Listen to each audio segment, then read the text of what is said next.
ഒരു സമൂഹം ലോകത്ത് വന്ന് ഇസ്ലാമിക സമൂഹത്തൊരു വിപ്ലവം സൃഷ്ടിക്കുമ്പോ, താലിബാൻ വന്നതുപോലെ ഒരു വിപ്ലവത്തിന്റെ സൃഷ്ടിക്കുമ്പോ ലോകത്തുള്ള പടിഞ്ഞാറിന്റെ ശക്തികൾ അവരെ ആക്രമിക്കാൻ തീരുമാനിക്കും. അഫ്ഗാനിലെ ഈ രോമാവൃതമായ ആളുകളെ ആക്രമിക്കാൻ പോകുന്നു എന്ന് ലോകത്തോട് വിളിച്ചു പറയുന്ന മനുഷ്യന്, ആ മനുഷ്യന് റജുലുൻ അഅറജ, ഒരു വികലാംഗനായ മനുഷ്യനായിരിക്കുമെന്ന് 14 നൂറ്റാണ്ടുകൾക്ക് മുമ്പ് ആമിനയുടെ മുത്തേ നബി മുഹമ്മദുർ റസൂൽ 14 നൂറ്റാണ്ടുകൾക്ക് മുമ്പ് അഫ്ഗാൻ ഭൂപടത്തിൽ പോലും ഇല്ലാത്ത കാലത്ത് അള്ളാന്റെ റസൂല് പറഞ്ഞു, അഫ്ഗാനിലെ ആളുകൾ ആക്രമിക്കാൻ വേണ്ടി പ്രഖ്യാപിക്കുന്ന മനുഷ്യന് റജുലുൻ അഅറജ, ഒരു വികലാംഗനായിരിക്കുന്ന മനുഷ്യനാണെന്ന് നബി തങ്ങൾ പറഞ്ഞ് 14 നൂറ്റാണ്ട് കണ്ടപ്പോ അഫ്ഗാനെ ആക്രമിക്കാൻ പോകുന്നു എന്ന് BBC-യുടെ ചാനലിൽ പറഞ്ഞതാരെന്നറിയോ? റിച്ചാർഡ് മൈർസ് എന്ന് പറയുന്ന ലോകമായുധത്തിൽ ഒരു കാല് നഷ്ടപ്പെട്ടു പോയ അമേരിക്കൻ കരസേനയുടെ മേധാവി റിച്ചാർഡ് മൈർസ് ഒരു കാലില്ലാതെ വീൽ ചെയറിൽ കടന്നു വന്ന് ഞങ്ങൾ അഫ്ഗാനെ ആക്രമിക്കാൻ പോകുന്നെന്ന് പറയുമ്പോ ആമിനയുടെ മുത്തേ അങ്ങേക്കായിരം സലാം അങ്ങ് 14 നൂറ്റാണ്ടുകൾക്ക് മുമ്പ് പറഞ്ഞു. അത് ചെയ്യുന്ന മനുഷ്യൻ റജുലുൻ അഅറജ, ഒരു വികലാംഗനായിരിക്കും. റിച്ചാർഡ് മൈർസ് ഒരു കാലില്ല, വീൽ ചെയറിൽ വന്നിട്ടാണ് പറഞ്ഞത് BBC-യിൽ അഫ്ഗാൻ ആക്രമിക്കാൻ പോകുന്നു എന്ന്. ഇനി ലോകം അവസാനിക്കാൻ പോകുന്ന തെളിവേണോ? മാത്രമല്ല റസൂലുള്ള പറഞ്ഞു, അങ്ങനെ ഇമാം മഹ്ദി വരും. ഇമാം മഹ്ദി അലൈഹി സ്വലാത്തു വസ്സലാം വന്നു കഴിയുമ്പോ അവസാനം എല്ലാത്തിനും പരിഹാരമായി ഇമാം മഹ്ദി ലോകത്തെ നയിക്കും. ലോകം മുഴുവനും ഇസ്ലാമിന്റെ കീഴിൽ വരും. അങ്ങനെ ഇമാം മഹ്ദിയുടെ കീഴിൽ ലോകം മുഴുവനും സമൃദ്ധിയുണ്ട്. ബലിയുടെ കാര്യം പോലെ കള്ളവുമില്ല, പൊളിയുമില്ല, എള്ളോളമില്ല, പൊളിവചനം എന്ന് പറഞ്ഞതുപോലെ എല്ലായിടത്തും ശാന്തി കളിയാടുമ്പോ മുസ്ലിമീങ്ങൾ സമാധാനത്തോടെ കിടന്നുറങ്ങുമ്പോഴാണ് അതാ അടുത്ത വാർത്ത വരുന്നത്. അതാ ഖുറൂജു മസീഹി ദജ്ജാൽ, ദജ്ജാൽ പുറപ്പെടലായി. ദജ്ജാൽ മനുഷ്യരെ മുഴുവനും കൊന്നൊടുക്കുമ്പോ, ദജ്ജാൽ മനുഷ്യരെ മുഴുവനും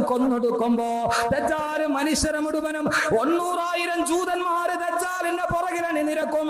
ഇന്നത്തെ ഇസ്രായേലിന്റെ സന്താനങ്ങൾ, ഫലസ്തീനിലെ പാവപ്പെട്ടവരെ വിമാനവേദ പീരങ്കികളുടെ മുമ്പിൽ തച്ചുടയ്ക്കുന്ന ഇസ്രായേലിന്റെ ജൂതന്മാര്, 90,000 ജൂതന്മാര് ദജ്ജാലിന്റെ പുറകിലുണ്ടാകും.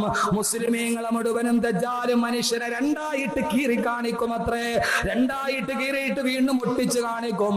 അവൻ കയ്യിൽ വെച്ച് തീപ്പന്തം ഉണ്ടാക്കി കാണിക്കും. കടലിലെ വെള്ളം മുഴുവനും കുടിച്ചു വറ്റി കാണിക്കും.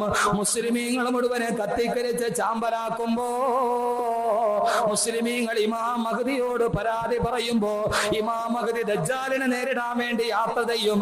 അവർ യാത്ര ചെയ്ത് ദിമിഷ്കിലെ പള്ളിയിലെത്തും. അവിടെ അസർ നമസ്കാരത്തിന് ബാങ്ക് വിളിച്ച് കാത്തിരിക്കുമ്പോ അതാ ദിമിഷ്കിലെ പള്ളിയുടെ വെള്ളമിനാരത്തില്, കിഴക്കേ ഭാഗത്തുള്ള വെള്ളമിനാരത്തില്,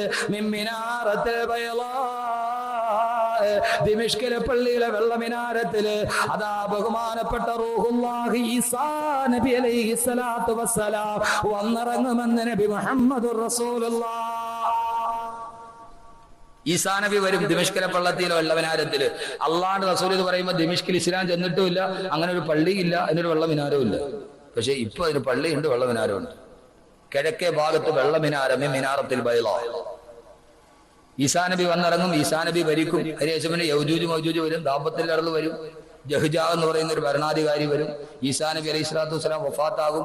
നബി തങ്ങളുടെ റൗളയുടെ തൊട്ടടുത്ത് സ്ഥലം ഇട്ടിട്ടുണ്ട്, അവിടെ കൊണ്ട് അടക്കും. ഒരു വിശാലമായ വിഷയമാണ്, നമുക്ക് പിന്നീട് എപ്പോഴേലും പറയാം.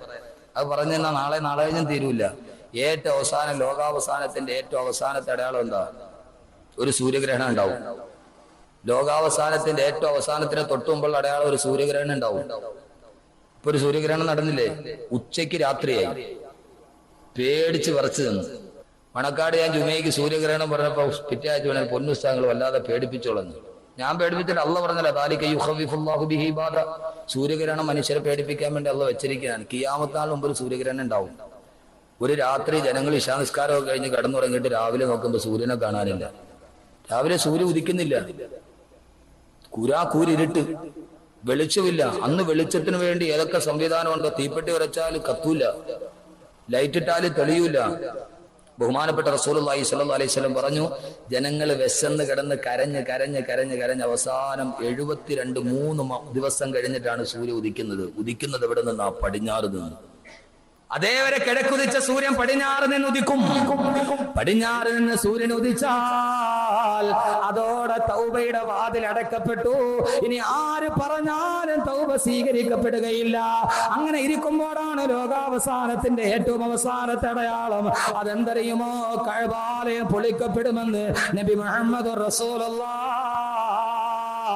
60,000-ഓളം വരുന്ന ആളുകളെ കഅബാലയം പൊളിക്കും. അതിലൊരു മനുഷ്യൻ കഅബാലയത്തിന്റെ മുകളിൽ കയറി നിൽക്കും. കഅബയുടെ ഇഷ്ടിക പിഴുതെടുക്കും. ആ മനുഷ്യന്റെ കുതികാല്, അവന്റെ കാലിന്റെ വിരൽ പുറകോട്ടും കാലിന്റെ കുതി മുമ്പോട്ടുമായി വിരിക്കുമെന്ന് നബി മുഹമ്മദ് റസൂലുള്ളാഹ്. 60,000 പേര് നിരന്ന് ജിദ്ദ കടലിടുക്ക് വരെ നിൽക്കും. ഓരോ ഇഷ്ടികയും കൈമാറി കഅബാലയത്തിന്റെ കല്ലുകൾ ജിദ്ദ കടലിടുക്കിലേക്ക് വലിച്ചെറിയും. കഅബാലയം പൊളിക്കപ്പെട്ട പിന്നെ ഒരു മനുഷ്യന് നിസ്കാരമില്ല. കിബിലയില്ലാതെ പിന്നെന്ത് നിസ്കാരമാണ്? നിസ്കാരമില്ല, നോമ്പില്ല, തസ്ബീഹില്ല, ഒന്നുമില്ലാതെ 3 ദിവസം ജനങ്ങൾ കിടന്നുറങ്ങും. അവസാനം അതാ ഒരു ദിവസം വ്യാഴാഴ്ച കിടന്നുറങ്ങി. വെള്ളിയാഴ്ച രാവിലെ സുബഹിന്റെ സമയമാകുമ്പോ പള്ളിയുടെ ബാങ്കല്ല കേൾക്കുന്നത്, ഒരു വല്ലാത്ത ശബ്ദം കേൾക്കുന്നു, സൈറൻ മുഴങ്ങുന്നത് പോലെ. അതേതെന്നറിയുമോ? ഇസ്രാഫീൽ സൂറെന്ന കാഹളത്തിൽ ഊതുന്നതാണെന്ന് പ്രവാചകൻ നബി മുഹമ്മദ് റസൂലുള്ളാഹ്. രാവിലെ കേൾക്കുന്നത് ഇസ്രാഫീൽ സൂറെന്ന കാഹളത്തിൽ ഊതുന്നതാണ്. വെള്ളിയാഴ്ചയാണ് ലോകം അവസാനിക്കുന്നത്. റസൂലുള്ളാഹി പറഞ്ഞിട്ടുണ്ട് അവസാനിക്കണ ഏതായാലും എന്നായിരിക്കും? വെള്ളിയാഴ്ച ആയിരിക്കും. അതുകൊണ്ട് വെള്ളിയാഴ്ചയെങ്കിലും പള്ളിയിൽ പോണേ. ലോകാവസാനം ഏതായാലും വരുന്ന വെള്ളിയാഴ്ചയാണ്. വെള്ളിയാഴ്ച പള്ളിയിൽ ചെല്ലുമ്പോൾ എപ്പോഴും ദുആ ചെയ്യണം, അല്ലാഹ് ഈ വെള്ളിയാഴ്ച ആക്കല്ലേ എന്ന്. വെള്ളിയാഴ്ച പോകൂല. ഞാൻ കൊല്ലത്ത് ജോലി ചെയ്യുമ്പോൾ ഒരാളെന്നെ മോളുടെ കല്യാണത്തിൽ വിളിക്കാൻ പറഞ്ഞു. ഞാൻ വെച്ചു നിങ്ങൾ ഇവിടെ താമസിക്കുന്നു. അതെ, ഞാൻ വെള്ളിയാഴ്ച പോലും കണ്ടിട്ടില്ലല്ലോ നിങ്ങളെ. അത് ഉസ്താദ് എനിക്ക് വീട്ടിൽ ഇരുന്നാ കേൾക്കാന്ന്. വെള്ളിയാഴ്ച ജുമയ്ക്ക് വരാത്ത എന്നാൽ ഉസ്താദ് എനിക്ക് വീട്ടിൽ ഇരുന്നാ കേൾക്കാന്ന്. ഇത്രയൊക്കെ ആയിട്ട് മനുഷ്യന്റെ അവസ്ഥ ഇതാണ്. ലോകാവസാനം സംഭവിക്കുന്ന രാവിലെ, ഒരു വെള്ളിയാഴ്ച രാവിലെ അതാ കേൾക്കുന്നു കിഴക്ക് നിന്നൊരു വല്ലാത്ത ശബ്ദം. ആ ശബ്ദം എന്തോ ഒരു ശബ്ദമാണെന്നറിയുമോ? ആ ശബ്ദം എന്ത് ശബ്ദമാണ്? അല്ലാഹ് തന്നെ പറയട്ടെ. ഇൻകാനത്ത് ഇല്ലാ സൈഹതൻ വാഹിദ ഫൈദാഹും ജമീഉൻ ലദൈനാ മുഹ്ളറൂൻ. ഇൻകാനത്ത് ഇല്ലാ സൈഹതൻ വാഹിദ. സൂറത്ത് യാസീനാണ്. ഒരു ഇടിമുഴക്കം പോലെ ഒരു ശബ്ദം കേൾക്കുമ്പോ ഇസ്രാഫീൽ സൂറെന്ന കാഹളത്തിൽ ഒന്നാമത് ഊതിക്കഴിഞ്ഞാൽ എന്താ സംഭവിക്കുന്നതെന്നറിയുമോ? ഫൈദാനു ബിഖബിസ്സൂരി ഫസൈക മൻ ഫിസ്സമാവാതി വമൻ ഫിൽ അർളി ഇല്ലാ മൻ ശാ അല്ലാഹ്. ഫൈദാനു ബിഖബിസ്സൂരി ഇസ്രാഫീൽ സൂറെന്ന കാഹളത്തിൽ ആദ്യം ഊതിക്കഴിഞ്ഞാൽ ഫസൈക മൻ ഫിസ്സമാവാതി വമൻ ഫിൽ അർളി ഇല്ലാ മൻ ശാ അല്ലാഹ്. ഈ ഭൂമിയിലുള്ള ആകാശഭൂമിയിലുള്ള സർവ്വതും തകർന്ന് തരിപ്പണമാകുമത്രേ. എല്ലാം തകർന്ന് തരിപ്പണമാകാൻ തുടങ്ങും. ഈ ആകാശമില്ല, സൂര്യനില്ല, ഭൂമിയില്ല, ചന്ദ്രനില്ല, നക്ഷത്രമില്ല, താരാപഥമല്ല. അല്ലാഹ് പറയുന്നു സൂര്യനെ ചുരുട്ടപ്പെടും. ഇസ്രാഫീൽ ഊതിക്കഴിഞ്ഞാൽ പിന്നെ സൂര്യനില്ല, സൂര്യനെ ചുരുട്ടപ്പെടും. സൂര്യനെ ചുരുട്ടുന്ന സമയം അല്ലാഹ് പറയുകയാണ് കൗവറാന്ന് പറഞ്ഞാൽ തുണി ചുരുട്ടണ മാതിരി 1.5 കോടി ഡിഗ്രി സെന്റിഗ്രേഡിൽ കട്ടിജ്വലിക്കുന്ന സൂര്യനെ ചുരുട്ടപ്പെടും. അല്ലാഹു പറയുന്നു ആ സമയത്ത് നക്ഷത്രങ്ങൾ മുഴുവനും മൂവാണ്ടം മാങ്ങ വീടുന്നത് മാതിരി വീടാൻ തുടങ്ങും. ശാസ്ത്രം തന്നെ പറയുന്നത് എന്താണെന്നറിയോ? ഈ സൂര്യനിലും നക്ഷത്രങ്ങളിലും ഉള്ളത് ഹൈഡ്രജനും ഹീലിയവുമാണ്. അതുകൊണ്ടാണ് ഇത് കത്തുന്നത്. ഹൈഡ്രജനും ഹീലിയവും തീർന്നു കഴിഞ്ഞാൽ ഈ നക്ഷത്രങ്ങൾ മുഴുവനും ചുരുങ്ങാൻ തുടങ്ങും. അത് ചുരുങ്ങി ചുരുങ്ങി അവസാനം ആകാശത്തൊരു പൊട്ടക്കിണറുണ്ട് അത്രേ. അതിന്റെ പേര് ദ ബ്ലാക്ക് ഹോൾ, തമോഗർത്തം എന്ന് പറയുന്ന ഒരു വലിയ കുഴിയുണ്ട്. ഈ നക്ഷത്രങ്ങൾ ചുരുങ്ങി ചുരുങ്ങി വൈറ്റ് ഡോർഫ്, വെളുത്ത കുള്ളൻ എന്ന് പറയുന്ന അവസ്ഥയിൽ ഈ കുഴിയിലേക്ക് ഉരുകി ഉരുകി ഒലിക്കാൻ തുടങ്ങും. തമോഗർത്തത്തിലേക്ക് ബിഗ് ബാങ് തിയറി പഠിക്കുന്ന കുട്ടികൾക്കറിയാം ഈ സൂര്യന്റെ അവസാനം എങ്ങനെയാണ്. ശാസ്ത്രം തന്നെ പറയുകയാണ് ഒരിക്കലേറായാൽ സൂര്യൻ തകരും. ഈ സൂര്യൻ മുഴുവനും കൊച്ചു കൊച്ചായി ഉരുകി ഈ ഉരുകടിയിലേക്ക് പോയി വീടും.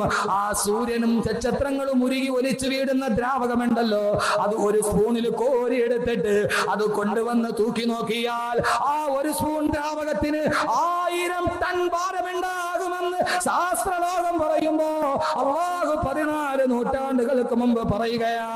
ഫലാ മനുഷ്യ, കാര്യം നീ നിശ്ചയിക്കുന്നത് പോലെയല്ല. നക്ഷത്രങ്ങൾ വീഴുന്ന സ്ഥലത്തെ കൊണ്ട് ഞാൻ സത്യം ചെയ്യുകയാ.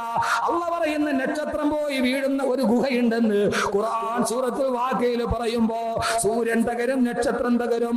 സഹോദരങ്ങളെ, സൂര്യൻ നോക്കുമ്പോ ഇസ്രാഫീലിന്റെ കാഹളം കേട്ടിട്ട് ജനങ്ങൾ നോക്കുമ്പോ സൂര്യനെ കാണാനില്ല, നക്ഷത്രങ്ങൾ ഉതിർന്ന് താഴോട്ട് വീഴുന്നു. അള്ളാന്റെ ഖുർആൻ പറയുന്നു, വൈദൽ ജിബാലു സുയ്യിറത്, പർവ്വതങ്ങൾ മുഴുവനും തകർന്ന് തരിപ്പണമാകലായി. ആ സമയത്ത് ഭൂമിയുടെ അവസ്ഥ എന്താ? ഇദാ സുൽസിലത്തിൽ അർദു സിൽസാലഹാ വഅഖറജത്തിൽ അർദു അത്ഖാലഹാ. ഭൂമി കിടുകിടാകടന്ന് പറക്കാൻ തുടങ്ങി. ഭൂമി പല കഷണങ്ങളായിട്ട് പൊട്ടിപ്പിളരലായി. അതിന്റെ ഉള്ളിൽ കിടക്കുന്ന സർവ്വ വസ്തുക്കളും പുറത്തോട്ട് തള്ളലായി. തഫ്സീറിൽ കാണാം, അതേവരെ മയ്യത്തടക്കിയ മയ്യത്തുകൾ മുഴുവനും, കല്ലൂർ പള്ളിക്കുള്ളിൽ അടക്കപ്പെട്ട സർവ്വ മയ്യത്തുകളും വെളിയിലോട്ട് നടക്കലായി. മനുഷ്യൻ നോക്കുമ്പോ അവന്റെ താൽപ്പീടിലൂടെ മയ്യത്തുകളുടെ പ്രവാഹം ഇങ്ങനെ വരികയാണ്. മനുഷ്യൻ വല്ലാതെ പേടിച്ചു വിറച്ചു പോകും. മനുഷ്യൻ ചോദിക്കും, ഈ ഭൂമിക്ക് എന്ത് പറ്റിപ്പോയി? ഈ ഭൂമിക്ക് എന്ത് പറ്റിപ്പോയി? അതാ ആകാശം താഴോട്ട് വീടുന്നു, നക്ഷത്രങ്ങൾ ഉതിർന്നു വീടുന്നു, സൂര്യനെ ചുരുട്ടപ്പെടുന്നു. ഈ കാണുന്ന പർവ്വതങ്ങളോ അപ്പൂപ്പന്താടി പറക്കുന്നത് പോലെ പാറ കഷണങ്ങൾ തലയുടെ മുകളിലൂടെ പാറി പാറി നടക്കുന്നു. വടവൃക്ഷങ്ങൾ മുഴുവനും തകർന്ന് തരിപ്പണമാകുന്നു. നാൽക്കാലികൾ നിലവിളിക്കാൻ തുടങ്ങുന്നു. സത്തുബന്ധിയ നാൽക്കാലികൾ കാൽക്കീടിലൂടെ ഒലിച്ചു നടക്കുമ്പോ, പാറക്കെട്ടുകൾ തലയിലൂടെ പറന്നു പോകുമ്പോ, ഭൂമി കിടന്നിട്ടൊരു സംഹാര താണ്ഡവമാടുമ്പോ മനുഷ്യൻ ചോദിച്ചു പോകുമ്പോ, കാലൽ ഇൻസാനോ മാലാ, ഈ ഭൂമിക്ക് എന്ത് പറ്റിപ്പോയി എന്ന് വിചാരിക്കുമ്പോ എല്ലാം തകർന്ന് തരിപ്പണമാകും. പൊട്ടിപ്പിളർന്ന് തകർന്നു വീടും അമ്പരം എന്നുള്ളതും ഖുർആനിലുണ്ട് വിളംബരം. ആകമില്ല, നബൂലയില്ല, അബദ്ധമില്ല, ഗാലക്സി ഇല്ല, ആകാശമില്ല, പർവ്വതങ്ങളില്ല, നക്ഷത്രങ്ങളില്ല, സമുദ്രങ്ങളില്ല, നദികളില്ല, തടാകങ്ങളില്ല, വൃക്ഷങ്ങളില്ല, മൃഗങ്ങളില്ല, മാമലകളില്ല, വടവൃക്ഷങ്ങളില്ല, കല്ലുകളില്ല, മണ്ണുകളില്ല, ഒന്നുമില്ലാതെ എല്ലാം തകർന്ന് തരിപ്പണമാകലായി. അല്ലാഹ് പറയുന്നു, കുല്ലുമൻ അലൈഹാ ഫാൻ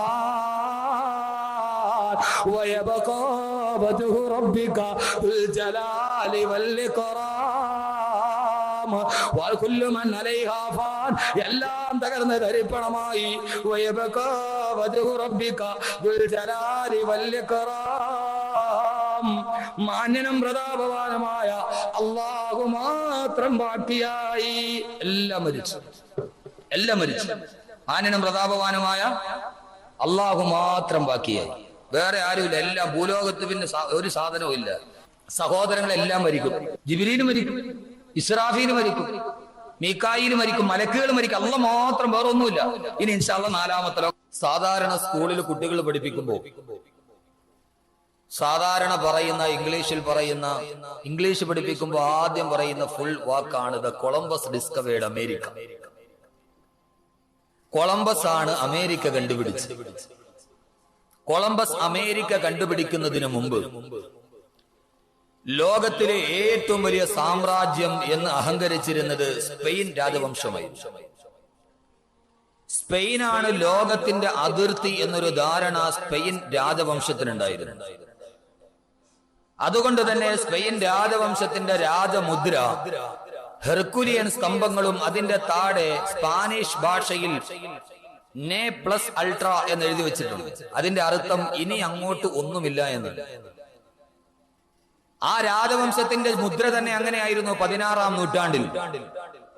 നെ പ്ലസ് അൾട്ര എന്ന സ്പാനിഷ് വാക്കിന്റെ അർത്ഥം ഇനി അങ്ങോട്ടൊന്നുമില്ല, സ്പെയിൻ എത്തിയാൽ ലോകം തീർന്നു എന്നൊരു ധാരണയായിരുന്നു. സ്പെയിനാണ് ലോകത്തിന്റെ അതിർത്തി, ഇനി അങ്ങോട്ടൊന്നുമില്ല എന്നവരുടെ രാജമുദ്രയിൽ തന്നെ എഴുതി വെച്ചിരുന്നു.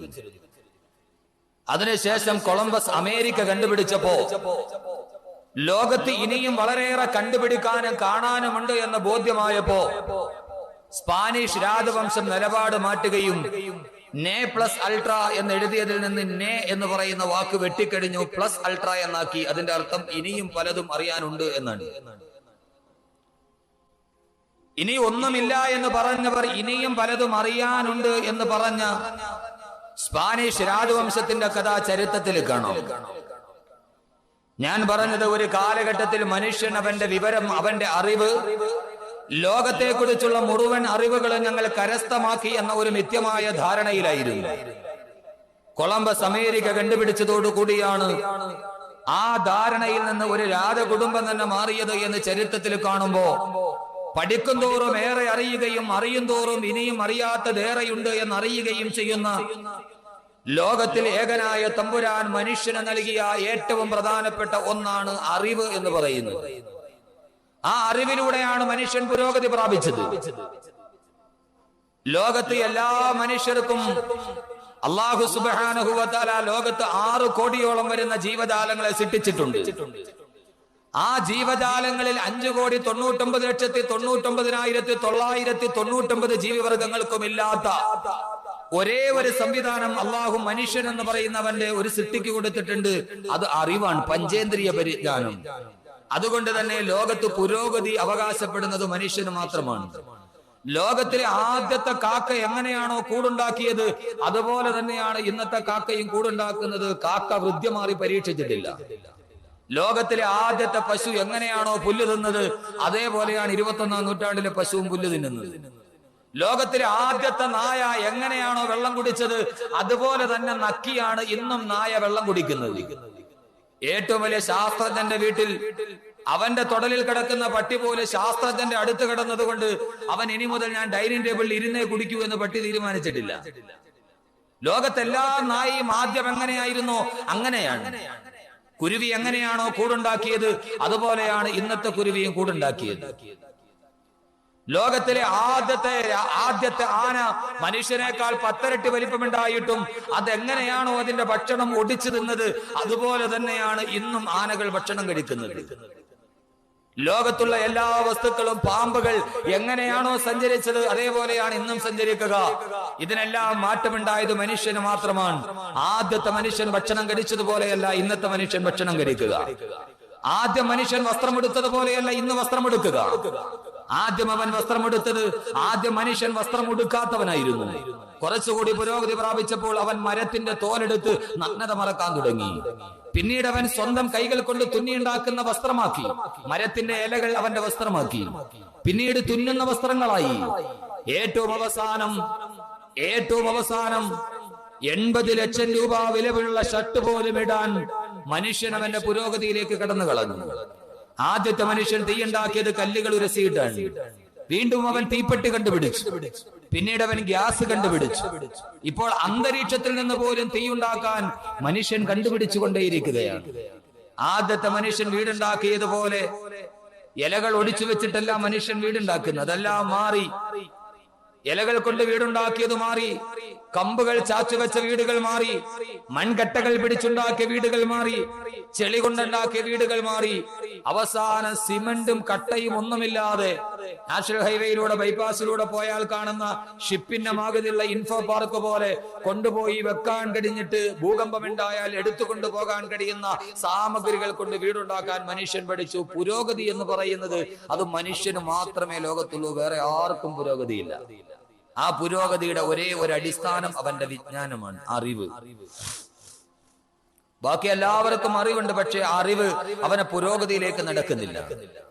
എത്രത്തോളം അറിവ് മനുഷ്യനുണ്ടാക്കുന്നുവോ അതാണ് അവന്റെ പുരോഗതിയുടെ നിദാനം എന്ന് പറയുമ്പോൾ അള്ളാഹു തന്നെ പറഞ്ഞത് അതാണ്. വലഖദ് കറംനാ ബനീ ആദം, ആദമിന്റെ സന്താനങ്ങളെ ഞാൻ ബഹുമാനിച്ചിരിക്കുകയാണ്. വലഖദ് കറംനാ ബനീ ആദം, ആദമിന്റെ സന്തതികളെ ഞാൻ ബഹുമാനിച്ചിരിക്കുകയാണ് എന്ന് അല്ലാഹു സുബ്ഹാനഹു വ തആല പറയുമ്പോൾ അറിവുകൾക്ക് പരിമിതിയില്ല. അറിവ് എത്രത്തോളം നാം പഠിച്ചാലും അതിന്റെ ഒരല്പം പോലും നമ്മുടെ ജീവിതത്തിലേക്ക് സംശീകരിക്കാൻ കഴിയില്ല. അതുകൊണ്ട് അറിവ് അനന്തമാണ് എന്ന് ഓർമ്മിപ്പിച്ചുകൊണ്ട് ഞാൻ എന്റെ പ്രിയപ്പെട്ട സഹോദരങ്ങളോട് എന്റെ പ്രഭാഷണത്തിന്റെ 3ാമത്തെ ദിവസത്തിലോട്ട് കടക്കുകയാണ്. നാം ഇന്ന് പറയുന്ന വിഷയം അല്ലാഹുവിന്റെ വിശുദ്ധമായ ഖുർആനിന്റെ ആദ്യ സൂക്തം അൽഹംദുലില്ലാഹി റബ്ബിൽ ആലമീൻ. സർവ്വലോകത്തിന്റെയും രക്ഷിതാവായ അല്ലാഹുവേ, നിനക്കാണ് സർവ്വസ്തുതിയും. അല്ലാഹു പറയുന്നു സർവ്വലോകങ്ങളുടെയും രക്ഷിതാവ് അല്ലാഹു മാത്രമാണ്. വിഷയം വളരെ വിശാലമായതുകൊണ്ടും സമയം വളരെ പരിമിതമായതുകൊണ്ടും നമുക്ക് ആ ചർച്ചയിലേക്ക് നേരിട്ട് കടക്കാം. ഇനി നാം അറിയേണ്ടത് നമ്മുടെ അറിവുകൾ പരിമിതമാണ് എന്നുള്ള ഓർമ്മയിലൂടെ അറിവിന്റെ ലോകങ്ങളുടെ വാതായനങ്ങൾ തുറക്കുക. ഖുർആൻ നമ്മോട് അതാണ് പറഞ്ഞത്. ഏറ്റവും കൂടുതൽ പഠിക്കേണ്ടവനായിരിക്കണം മനുഷ്യൻ. അള്ളാഹുവിന്റെ ഖുർആൻ പറയുന്നു, അൽഹംദുലില്ലാഹി റബ്ബിൽ ആലമീൻ. സർവ്വ ആലമുകളുടെയും ഉടമസ്ഥൻ അള്ളാഹുവാണ്. ആലം എന്ന് പറഞ്ഞാൽ ലോകം. ഞാൻ നേരത്തെ സൂചിപ്പിച്ചതുപോലെ ആലമീൻ എന്ന് പറഞ്ഞാൽ സർവ്വ ലോകങ്ങളുടെയും ഉടമസ്ഥൻ, ബഹുവചനമാണ്. അപ്പൊ ഒന്നിൽ കൂടുതൽ ലോകമുണ്ട് എന്ന് നമുക്ക് മനസ്സിലായി. സ്വാഭാവികമായും നമുക്കറിയാവുന്ന ഇഹലോകമറിയാം, പരലോകത്തെ കുറിച്ചറിയാം. ഇതൊന്നുമല്ല, നാം ആരും അറിയാത്ത, നാം ഇതേവരെ ചിന്തിക്കാത്ത ചില ജീവിതത്തിന്റെ ഘട്ടങ്ങളുണ്ട്. സ്വാഭാവികമായും അറിവിന്റെ മുമ്പിൽ മനുഷ്യൻ നിൽക്കുന്നത് ലോകത്ത് 3 ചോദ്യങ്ങൾക്കാണ് ഉത്തരം കണ്ടെത്തേണ്ടത്. ഒന്ന്, മനുഷ്യനെ സംബന്ധിച്ചോളം അവന് ഉത്തരമില്ലാത്ത 3 ചോദ്യങ്ങളുണ്ട്. ഒന്ന്, ഞാൻ എവിടെ നിന്ന് വന്നു? എവിടെ നിന്നാണ് മനുഷ്യൻ വന്നത്? എന്തിനാണ് വന്നത്? ഇനി എവിടേക്കാണ് പോകുന്നത്? ഈ 3 ചോദ്യത്തിനാണ് ഉത്തരം കണ്ടെത്തേണ്ടത്. എവിടെ നിന്ന് വന്നു? ഈ ഭൂമിയിൽ എന്തിനു വന്നു? ഇനി എവിടേക്ക് നാം പോകുന്നു? ഈ 3 ചോദ്യത്തിന്റെ ഉത്തരമാണ് ഈ 3 ദിവസത്തെ വിഷയം, അൽ ആലമീൻ എന്ന വിഷയം. അള്ളാഹു തൗഫീക്ക് നൽകട്ടെ. എവിടെ നിന്ന് വന്നു എന്നറിയണം, എന്തിനു വന്നു എന്നറിയണം, എവിടേക്ക് പോകുന്നു എന്നറിയണം. അള്ളാഹു നമുക്ക് നമ്മുടെ ജീവിതത്തിന്റെ യാത്ര തുടങ്ങാം, അല്ലെ? ഇനി ഒരു യാത്ര തുടങ്ങുകയാണ് നാം, നമ്മുടെ ജീവിത യാത്ര, സബലമീ യാത്ര. ഹാപ്പി ജേർണി എന്ന് ഇന്ത്യൻ റെയിൽവേയിലൊക്കെ എഴുതി വെക്കുന്ന മാതിരി നമ്മുടെ ഹാപ്പി ജേർണി തുടങ്ങാൻ പോവാണ്. അള്ളാഹു ഏറ്റവും വലിയ സന്തോഷത്തിൽ അവസാനിപ്പിക്കുമാറാകട്ടെ. അള്ളാഹുവിന്റെ വിശുദ്ധമായ ഖുർആന്റെ വ്യാഖ്യാതാക്കൾ പറയുന്നു, മനുഷ്യനെ സംബന്ധിച്ചോളം അവന് 5 ലോകങ്ങളുണ്ട്. 5 ഘട്ടങ്ങളിലൂടെ നടന്നു വന്ന് 5ാമത്തെ ഘട്ടത്തിൽ അവസാനിക്കുന്നതാണ് മനുഷ്യന്റെ ജീവിതമെന്ന് അള്ളാഹുവിന്റെ വിശുദ്ധമായ ഖുർആൻ പല ഭാഗങ്ങളിലായി നമ്മോട് പറയുമ്പോ, ലോകത്ത് എത്രയോ ഇസങ്ങൾ കടന്നു വന്നിട്ടുണ്ട്. കമ്മ്യൂണിസം അടക്കമുള്ള, ക്യാപിറ്റലിസം അടക്കമുള്ള, സോഷ്യലിസം അടക്കമുള്ള, ലാവോയിസം അടക്കമുള്ള, കൺഫ്യൂഷ്യസം അടക്കമുള്ള ലോകത്തിന്റെ എത്രയോ ഇസങ്ങൾ ഈ ലോകത്ത് കടന്നു വന്നിട്ടുണ്ട്. ആയിരക്കണക്കിന് മതങ്ങൾക്കും നാഗരികതകൾക്കും സംസ്കാരങ്ങൾക്കും വിത്തുപാകെ ഈ ഭൂമി ലോകം എത്രയോ ഇസങ്ങളെ കണ്ടിട്ടുണ്ട്. മതത്തെയും കണ്ടിട്ടുണ്ട്, മതമില്ലാത്ത മതക്കാരെയും കണ്ടിട്ടുണ്ട്, നിരീശ്വരവാദികളെയും കണ്ടിട്ടുണ്ട്. പക്ഷേ ലോകത്ത് കടന്നു വന്ന എല്ലാ ഇസങ്ങൾക്കും, എല്ലാ പ്രത്യയശാസ്ത്രങ്ങളോടും മനുഷ്യൻ ചോദിച്ച ഒരു ചോദ്യമുണ്ടായിരുന്നു. മനുഷ്യൻ എവിടെ നിന്നാണ് വന്നത്? എന്തിനാണ് വന്നത്? ഇനി എവിടേക്കാണ് പോകുന്നത് എന്ന ചോദ്യത്തിന്റെ മുമ്പിൽ മറുപടി പറയാൻ കഴിയാതെ ലോകത്ത് കടന്നു വന്ന എല്ലാ ഇസങ്ങളും എയ്ഡ്സും എബോളയും പിടിച്ച് കാലത്തിന്റെ ചക്രവാളത്തിലേക്ക് വലിച്ചെറിയപ്പെട്ട ചരിത്രമാണ് പറയാനുള്ളത് എങ്കിൽ, ലോകത്തിന്റെ എല്ലാം തകർന്നടിയുന്ന ഇസങ്ങളുടെയും പിടിതെറിയപ്പെടുന്ന പ്രതിമകളുടെയും മോഹമായ ദീനവിലാപത്തിന്റെ നടുവിൽ ലോക മാനവരാശിയുടെ മുമ്പിൽ ദിശാബോധം കാണിച്ചുകൊണ്ട് മനുഷ്യൻ അറിയേണ്ട എല്ലാ ചോദ്യങ്ങൾക്കും, ആറ്റം മുതൽ ആഖിറം വരെ, പരമാണു മുതൽ പരലോകം വരെ, മനുഷ്യന്റെ എല്ലാ ചോദ്യങ്ങൾക്കും ഉത്തരം നൽകിക്കൊണ്ട് 14 നൂറ്റാണ്ടുകൾക്ക് മുമ്പ് കടന്നു വന്ന പ്രപഞ്ചത്തിന്റെ ആമുഖ പുസ്തകമായ വിശുദ്ധമായ ഖുർആൻ. ആ ഖുർആൻ ലോകത്ത് കടന്നു വന്ന എല്ലാ ഇസങ്ങളും എന്നേക്കാൾ കൂടുതലായി നിങ്ങൾക്കറിയാം.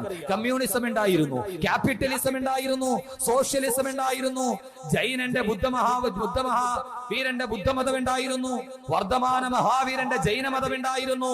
എല്ലാ മതങ്ങളും ലോകത്ത് അങ്കുലീപരിമിതമായി മാറിക്കഴിയുമ്പോ ലോകത്ത് ഇസ്ലാം എന്ന് പറയുന്ന അള്ളാഹുവിന്റെ പ്രത്യയശാസ്ത്രം ബിനിക്സ് പക്ഷിയെ പോലെ ലോക ചരിത്രത്തിൽ മുന്നേറ്റം കുറിക്കുമ്പോ എന്തുകൊണ്ടാണ് ഇത് കഴിഞ്ഞതെന്നറിയുമോ? ലോകത്ത് പിറന്നു വീണ എല്ലാ മനുഷ്യരും ചോദിക്കാൻ ആഗ്രഹിച്ച 3 ചോദ്യങ്ങൾക്ക് ഒരൊറ്റ വാക്കിൽ ഉത്തരം പറയാൻ കഴിയുന്ന ലോകത്തിന്റെ ഒരു ദാർശനിക വ്യവസ്ഥിതി ഉണ്ടെങ്കിൽ അത് അള്ളാഹുവിന്റെ വിശുദ്ധമായ ഇസ്ലാം മാത്രമാണ്. മനുഷ്യന്റെ അവന്റെ അസ്തിത്വബോധം, അവന്റെ അസ്തിത്വത്തെ കുറിച്ചുള്ള ചോദ്യമാണ് മനുഷ്യന്റെ മുമ്പിൽ ഒരു പ്രഹേളികയായി മാറി നിന്നതെങ്കിൽ, ഡാർവിൻ പറഞ്ഞു കുരങ്ങിൽ നിന്നാണ് മനുഷ്യൻ രൂപാന്തരപ്പെട്ടത്. സോഷ്യലിസവും ക്യാപിറ്റലിസവും ഒരു തന്തുകളിലേക്ക് മാത്രം ശ്രദ്ധ കേന്ദ്രീകരിച്ചപ്പോ അല്ലാഹു സുബ്ഹാനഹു വ തആല 14 നൂറ്റാണ്ടുകൾക്ക് മുമ്പ് സംസ്കാരം എന്തെന്നറിയാത്ത, വിവരമറിയാത്ത ജനതയുടെ മുമ്പിലേക്ക് അവതരിപ്പിച്ച അല്ലാഹുവിന്റെ വിശുദ്ധമായ ഖുർആൻ മാനവ ലോകം ചോദിച്ച 3 ചോദ്യങ്ങൾക്ക് ഒരൊറ്റ വാക്കിൽ ഉത്തരം പറയുകയാണ്. വിശുദ്ധമായ ഖുർആൻ തുറങ്ങുമ്പോൾ കാണുന്ന ആദ്യത്തെ സൂറത്ത് ഫാത്തിഹത്തുൽ കിതാബ്. ബാബ്. ഫാത്തിഹ എന്ന് പറയുന്നതിന്റെ അർത്ഥം തന്നെ ഫാത്തിഹത്തുന് തുറക്കുന്നത് എന്നാണ്. എല്ലാ രഹസ്യങ്ങളുടെയും കവാടങ്ങൾ മലർക്കെ തുറന്നുകൊണ്ട് അള്ളാഹു മനുഷ്യനോട് ചോദിച്ചു, മനുഷ്യ നിനക്കറിയേണ്ടത് എന്താണ്? നീ എവിടെ നിന്ന് വന്നെന്നാണോ അറിയേണ്ടത്? എന്തിനു വന്നു എന്നറിയണോ? ഇനി എവിടേക്കാണ് നീ പോകേണ്ടതെന്നറിയണോ? വഴിയറിയാതെ ദിശയറിയാതെ ദിക്കറിയാതെ ലോകത്തിന്റെ മുമ്പിൽ എന്തിനാണ് ഈ ജന്മം എന്ന പ്രകേളികയുമായി നിന്ന മനുഷ്യനോട് അള്ളാന്റെ ഖുർആൻ ആദ്യത്തെ വാക്ക് പറയുകയാണ്, അൽഹംദുലില്ലാഹി റബ്ബിൽ ആലമീൻ. ഓ മോനെ മനുഷ്യ, നീ വന്നത് 5 ലോകങ്ങൾ പിന്നിട്ടാണ് നിന്റെ ജീവിതം പോകുന്നത്. എവിടെ നിന്ന് വന്നു എന്നറിയണോ? അള്ളാഹു പറയുന്നു 5 ഘട്ടങ്ങളുണ്ട് മനുഷ്യ ജീവിതത്തിനെന്ന്. അള്ളാഹുവിന്റെ വിശുദ്ധ ഖുർആൻ, അള്ളാഹുവിന്റെ ഖുർആൻ അത്രയേറെ വിശാലമായ അർത്ഥതലങ്ങളിലൂടെ ഒരൊറ്റ വാക്കിലാണ് അല്ലാഹു പറയുന്നത്. ഇന്നത്തെ നമ്മുടെ സംസാര വിഷയം അൽ ആലമീൻ എന്ന ഒരൊറ്റ വാക്കിൽ അള്ളാഹു മനുഷ്യന്റെ തുടക്കം മുതൽ ഒടുക്കം വരെ പറയുകയാ. ഇത് അല്ലാഹുവല്ലാതെ പറയാൻ കഴിയില്ല, ഇത് ഖുർആൻ അല്ലാതെ പറയാൻ കഴിയില്ല. വവജഹു ഇജാസിഹി ഖൗലുഹു വലാ തബഖാത്തിൽ ഫസാഹതി വൽ ബലാഗ. അതുകൊണ്ട് എൻ്റെ സഹോദരങ്ങളോട്, എൻ്റെ സഹോദരിമാരോട് ഞാൻ ഓർമ്മിക്കുന്നത്, ഇന്ന് നാം നമ്മുടെ ഇന്നലകളെ തികയാൻ പോവുകയാണ്, നമ്മുടെ പൂർവ്വ ചരിത്രം തികയാൻ പോവുകയാണ്. എവിടെ നിന്നാണ് നമ്മൾ വന്നത്?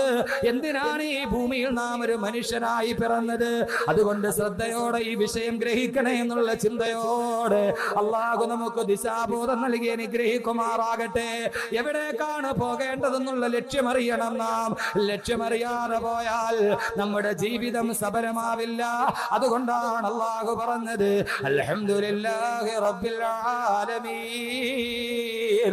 ഖുർആന്റെ ആദ്യ വാക്യമാണ് ഞാൻ ഈ പറയുന്നത്. ഇത് പറഞ്ഞു തന്നെ അവസാനിക്കാൻ ഈ പാവപ്പെട്ടവന് കഴിയുമോ? ലഹാ മാനിംഗമോ അജബഗിരി ഫീ മദദി വലാ തുസാമു അലൽ ഇഖ്താരി ഫിസ്സബീ. ഇമാം ബുസൂരി, അല്ലാഹു അങ്ങേക്ക് അനുഗ്രഹം ചെയ്യട്ടെ, ഇമാം ബുസൂരി ഖുർആനിനെ കുറിച്ച് പറഞ്ഞതെന്താ? ലഹാ, ഖുർആനിനുണ്ട് മാനിംഗ മൗജിൽ ബഹരി ഫീ മദദി, കടലിന്റെ തിരമാലകളെ പോലെ എണ്ണിയാലും തീരാത്തതാണ് ഖുർആന്റെ അർത്ഥതലങ്ങൾ.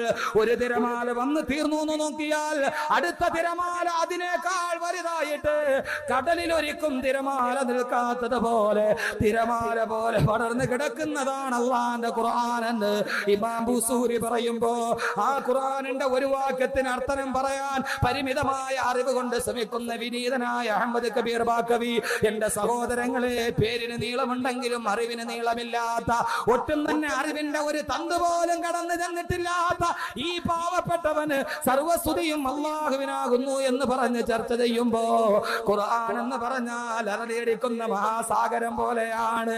അലറിയടിക്കുന്ന കടലിന്റെ ഓരത്തുകൂടി നടന്നു പോകുന്ന മുക്കുവ കുട്ടിക്ക് ആ കടൽ തീരത്ത് കിടക്കുന്ന കക്കയും ചിപ്പിയും പെറുക്കിയെടുത്തിട്ട് കടലിന്റെ തിരമാലകൾ ആഞ്ഞടിച്ച് കരയിലേക്ക് വന്ന് തല തല്ലി തിരിച്ചു പോകുമ്പോ, തിരമാല തിരിച്ചു പോകുമ്പോ എവിടെയോ കടലിൽ കിടക്കുന്ന കക്കയും ചിപ്പിയും കടൽ തീരത്ത് വന്നടിയുമ്പോ അതിലൂടെ നടന്നു പോകുന്ന മുക്കുവ കുട്ടി ആ കടലിലെ കക്കയും ചിപ്പിയും തീരത്തടിന്റെ കക്കയും ചിപ്പിയും പെറുക്കിയെടുത്തിട്ട് ഇത് കടലിലുള്ളതാണെന്ന് പറയുന്നത് പോലെ ആ മുക്കുവ കുട്ടിക്ക് കടലിനെ കുറിച്ച് എന്ത് വിവരമാണുള്ളത്? അവന്റെ കയ്യിലാകെയുള്ളത് കക്കയും ചിപ്പിയുമാണ്. അവൻ അറിയുന്നു പോയി അലറിയെടുക്കുന്ന സാഗരത്തിന്റെ ഉള്ളില് എത്രയോ വില പിടിച്ച പവിഴങ്ങൾ, എത്രയോ മുത്തുരത്നങ്ങൾ. അതറിയാൻ കടൽ തീരത്ത് നിൽക്കുന്ന മുക്കുവ കുട്ടിക്കറിയുമോ? സഹോദരങ്ങളെ, ഈ വിനീതൻ കടൽ തീരത്ത് നിൽക്കുന്ന ഒരു മുക്കുവ കുട്ടിയെ പോലെ മാത്രമാണ്. കക്കയും ചിപ്പിയും കയ്യിൽ വെച്ചിട്ട് കടലിനെ നോക്കിയിട്ട് ഇത് കടലാന്ന് പറഞ്ഞ മുക്കുവ കുട്ടിയെ പോലെ ഒന്നും അറിയാതെ വിനീതനായ ഞാൻ ഖുർആനിനെ കുറിച്ച് പറയാൻ പോവുകയാണ്. ഖുർആനീക ദർശനം വിടർത്തിക്കാട്ടിയ മായൂര പിഞ്ചത്തിന് മുന്നിൽ ഒന്നും അറിയാത്തൊരു കൊച്ചുകുട്ടിയെ പോലെ അരഞ്ഞു തിരിഞ്ഞ് നടന്നിട്ട് അല്ലാഹുവേ അല്ലാഹുവേ അല്ലാഹുവേ പടച്ചവനെ നിന്റെ ഖുർആനിനെ പറയുമ്പോ പിഴവ് വന്നാൽ പൊറുക്കണേ തമ്പുരാനേ. അല്ലാഹു മനുഷ്യനോട് പറയുന്ന ഉത്തരമാണിത്. റബ്ബിൽ ആലമീൻ, സർവ്വലോകത്തും നിന്റെ പരിപാലകൻ ഞാനാണ്. നീ വന്ന കാലത്തെ കുറിച്ച് ഓർക്കുക. അള്ളാഹുവിന്റെ ഖുർആൻ പറയുകയാണ്, ഒറ്റ വാക്കേ ഉള്ളൂ, ലോകത്ത് ആർക്കും ഉത്തരം കഴിയാൻ പറ്റാത്ത 3 ചോദ്യം ഇതാണ്: മനുഷ്യൻ എവിടെ നിന്ന് വന്നു, എന്തിനു വന്നു, ഇനി എവിടേക്ക് പോകുന്നു. ഖുർആൻ എന്ത് പറയുന്നു നമുക്ക് നോക്കാം. ഒരു മനുഷ്യന്റെ ജീവിതം ആദ്യം നാം അറിയേണ്ടത്, ഉമ്മാടെ വയറ്റിൽ നിന്നല്ല നമ്മുടെ ജീവിതം തുടങ്ങി. അതിനു മുമ്പ് ഒരു ലോകമുണ്ട്. ആ ലോകത്തിന്റെ പേരാണ് ആലമുൽ അർവാഹ്. 2 ലോകം ഞാൻ വളരെ വിശദീകരിക്കില്ല, 10 മിനിറ്റ് കൊണ്ട് തീർക്കും. നമ്മളിപ്പോ കാണുന്നതിനെ കുറിച്ച് ചർച്ച ചെയ്യാം. ഒന്നാമത്തെ ലോകം അൽ ആലമി എന്ന് പറഞ്ഞാൽ ഒന്നാമത്തെ ലോകം ആലമുൽ അർവാഹ്, ആത്മാവുകളുടെ ലോകം. നമ്മൾ ഈ ശരീരത്തോടു കൂടി വന്ന് പാർപ്പ് തുടങ്ങിയതാണ് ഉമ്മാന്റെ ഗർഭാശയത്തിന്റെ ഉള്ളിൽ. അതിനു മുമ്പ് നമ്മളൊരു ലോകമുണ്ടായിരുന്നു. ഏതായിരുന്നു ആ ലോകം? ആത്മാവുകളുടെ ലോകം. ഒന്നാമത്തെ ലോകം ആലമുൽ അർവാഹ് എന്ന് പറഞ്ഞാൽ റൂഹുകളുടെ ലോകം. ഏകനായ അല്ലാഹു സുബ്ഹാനഹു വ തആല മനുഷ്യലോകത്തിൽ ലോകാവസാനം വരെ വരുന്ന എല്ലാ മനുഷ്യരുടെയും ആത്മാവുകളെ ആദം നബി അലൈഹി സ്വലാത്തു വസ്സലാം മുതൽ ഖിയാമത്ത് നാളെ വരുന്ന ലോകത്ത് ജനിക്കാതിരിക്കുന്ന മുഴുവൻ മനുഷ്യരുടെയും ആത്മാവുകളെ മാത്രം, ശരീരമല്ല പ്രധാനം, റൂഹാണ് പ്രധാനം. ആത്മാവുകളെ മാത്രം അല്ലാഹു സുബ്ഹാനഹു വ തആല വിശാലമായ ഒരു ലോകം, ആ ലോകത്തിന്റെ പേരാണ് ആലമുൽ അർവാഹ്, റൂഹുകളുടെ ലോകം. അവിടെ വെച്ച് അല്ലാഹു ഒരുമിച്ച് കൂട്ടി. ആദം നബി അലൈഹി സ്വലാത്തു വസ്സലാം മുതൽ ലോകാവസാനം വരെ വരുന്ന സർവ്വ മനുഷ്യരുടെയും ആത്മാവുകളെ അല്ലാഹു ഒരു സ്ഥലത്ത് വെച്ച് ഒരുമിച്ച് കൂട്ടി. എന്നിട്ട് ഏകനായ അല്ലാഹു സുബ്ഹാനഹു വ തആല ആ റൂഹുകളോട് സംസാരിച്ചു. അവിടെ ഞാനും നിങ്ങളൊക്കെ ഉണ്ട്, നമ്മുടെയൊക്കെ റൂഹുണ്ട്. ഈ ശരീരമില്ലാന്നേ ഉള്ളൂ, റൂഹുണ്ട്, ആത്മാവുണ്ട്. കല്ലൂരുകാരുണ്ട്, ഞാനുണ്ട്. ആദം നബി മുതൽ ലോകത്ത് വരെയുള്ള സർവ്വ ആളുകളും അവരുടെ റൂഹുകളെ മുഴുവനും അല്ലാഹു വിശാലമായ ലോകത്ത് ഒരുമിച്ച് കൂട്ടി. എന്നിട്ട് അല്ലാഹു അവരോട് ചോദിച്ചു. ഖുർആൻ, ഞാൻ പറയുന്നില്ല, ഖുർആൻ. وَإِذَا أَخَذَ رَبُّكَ مِنْ بَنِي آدَمَ مِنْ ظُهُورِهِمْ ذُرِّيَّتَهُمْ وَأَشْهَدَهُمْ عَلَى أَنْفُسِهِمْ أَلَسْتُ بِرَبِّكُمْ قَالُوا بَلَى شَهِدْنَا أَنْ تَقُولُوا يَوْمَ الْقِيَامَةِ إِنَّا كُنَّا عَنْ هَذَا غَافِلِينَ. അല്ലാഹു പറയുകയാണ്, നബിയെ പറഞ്ഞു കൊടുക്കുക, അല്ലാഹുവിന്റെ അടിമകൾക്ക് മനുഷ്യർക്ക് ഓർമ്മയില്ലെങ്കിൽ പറഞ്ഞു കൊടുക്കുക നബിയെ.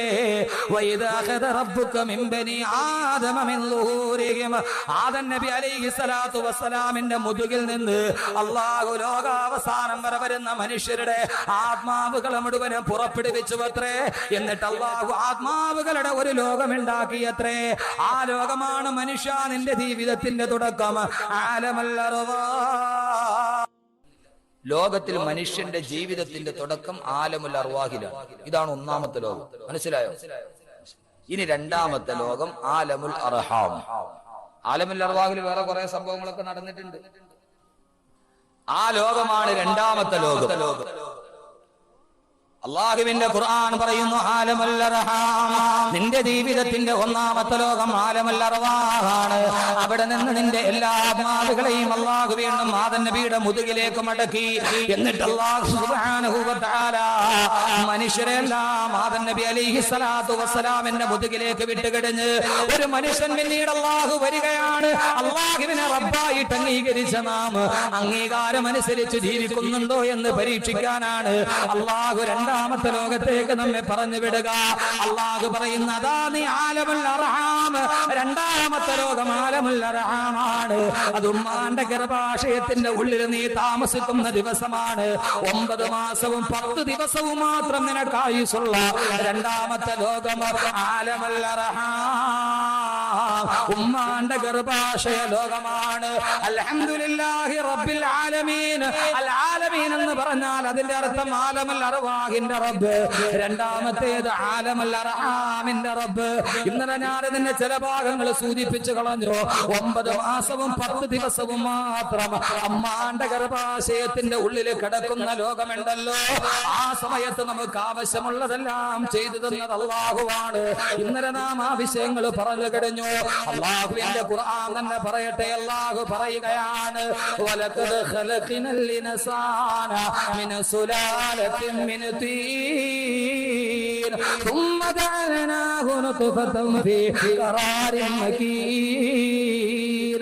ثم خلقنا النطفة علقة فخلقنا العلقة مضغة فخلقنا المضغة عظاما فكسونا العظام لحما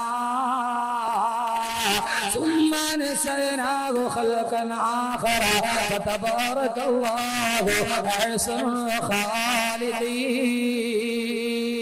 അല്ലാഹു പറയുന്ന കളിമണ്ണിന്റെ സത്തയിൽ നിന്നാണ് മനുഷ്യ നിന്നെ ഞാൻ സൃഷ്ടിച്ചത്. എന്നിട്ട് നിന്നെ സൃഷ്ടിച്ച ഞാൻ അതൊരു ഇന്ദ്രിയ തുള്ളിയായി നിന്റെ പിതാവിന്റെ മുതുകിലാക്കി. അതിൽ നിന്ന് നിന്റെ മാതാവിന്റെ ഗർഭപാത്രത്തിലെത്തി. ثم جعلناه نطفة في قرار مكين. അല്ലാഹു പറയുകയാണ്, ഇവിടെ നാം പറയുക പുരുഷന്റെ മുതുകിൽ നിന്നാണ് ഇന്ദ്രിയം പുറപ്പെടുന്നത്. അല്ലാഹു റൂഹുകളെ പുറപ്പെടുത്തത് ആദം നബിയുടെ മുതുകിൽ നിന്നാണ്.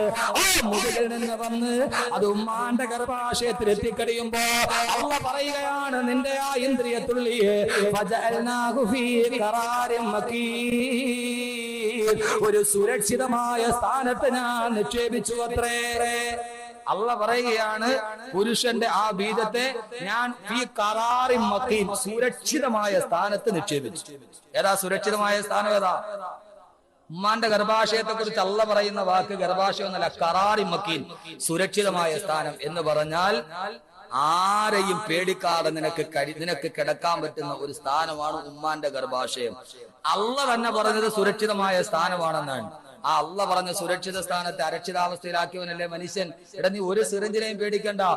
അല്ലാഹു സുരക്ഷിതമായ സ്ഥാനത്ത് കിടത്തിയ കുഞ്ഞിനെയാണ് നമ്മൾ അബോർഷൻ ചെയ്ത് വെളിയിൽ ചാടിക്കണത്.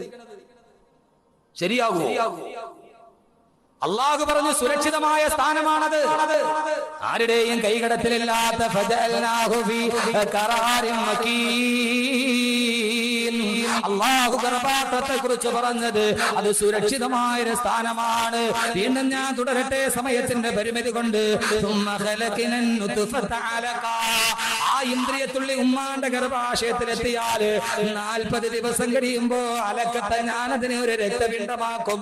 ثم خلقنا العلقة مضغة, അടുത്ത 40 ദിവസം കഴിയുമ്പോ ആ രക്തപിണ്ഡം മാംസപിണ്ഡമായി മാറുകയാണ്. ثم خلقنا المضغة عظاما, പിന്നീട് ആ മാംസപിണ്ഡം എല്ലുകളായി. ثم خلقنا المضغة عظاما, ആ മാംസപിണ്ഡം പിന്നീട് എല്ലുകളായി മാറുകയാണ്. അല്ലാഹു സൃഷ്ടിപ്പിനെ കുറിച്ച് പറയുകയാണ്, ഉമ്മാന്റെ ഗർഭാശയത്തിന്റെ ഉള്ളില് ഒരു കുഞ്ഞിനെ ഓരോ ഘട്ടവും കഴിയുമ്പോ അല്ലാഹു ഗർഭാശയത്തിന്റെ ഉള്ളിൽ വളർത്തുകയാണ്. അവസാനം അടുത്ത 40 ദിവസമാകുമ്പോ 120ാമത്തെ ദിവസമാകുമ്പോ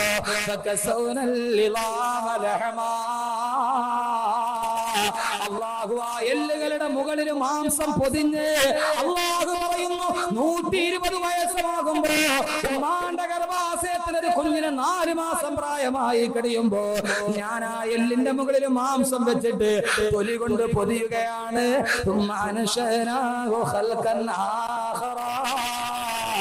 പിന്നീട് ഞാനൊരു പുതിയ സൃഷ്ടിപ്പ് തുടങ്ങുകയാ എന്ന് പറഞ്ഞാൽ മനുഷ്യനാവാൻ പോവുകയാണ്. അല്ലാഹു പറയുന്നു ഫതബാറകല്ലാഹു അഹ്സനുൽ ഖാലിഖീൻ. അല്ലാഹു എത്രയോ സൗന്ദര്യബോധമുള്ള രക്ഷിതാവാണ്. അല്ലാഹു ഒരു സൂപ്പർ ഡിസൈനറാണ്. അവനേക്കാൾ വലിയ സൗന്ദര്യബോധമുള്ള ഡിസൈനർ വേറെയില്ല. 40 ദിവസം കൊണ്ട് രക്തപിണ്ഡം, അടുത്ത 40 ദിവസം കൊണ്ട് മാംസപിണ്ഡം, അടുത്ത 40 ദിവസം കഴിയുമ്പോ എല്ലുകൾ മുളക്കാൻ തുടങ്ങി. അടുത്ത സമയമാകുമ്പോ എല്ലുകളുടെ മുകളിൽ മാംസം വെച്ചിട്ട് അതിന്റെ മുകളിൽ തൊലി കൊണ്ട് പൊതിയുകയാണ്. അല്ലാഹു പറയുന്നു പിന്നീട് ഞാനൊരു പുതിയ സൃഷ്ടിപ്പ് തുടങ്ങുകയാ.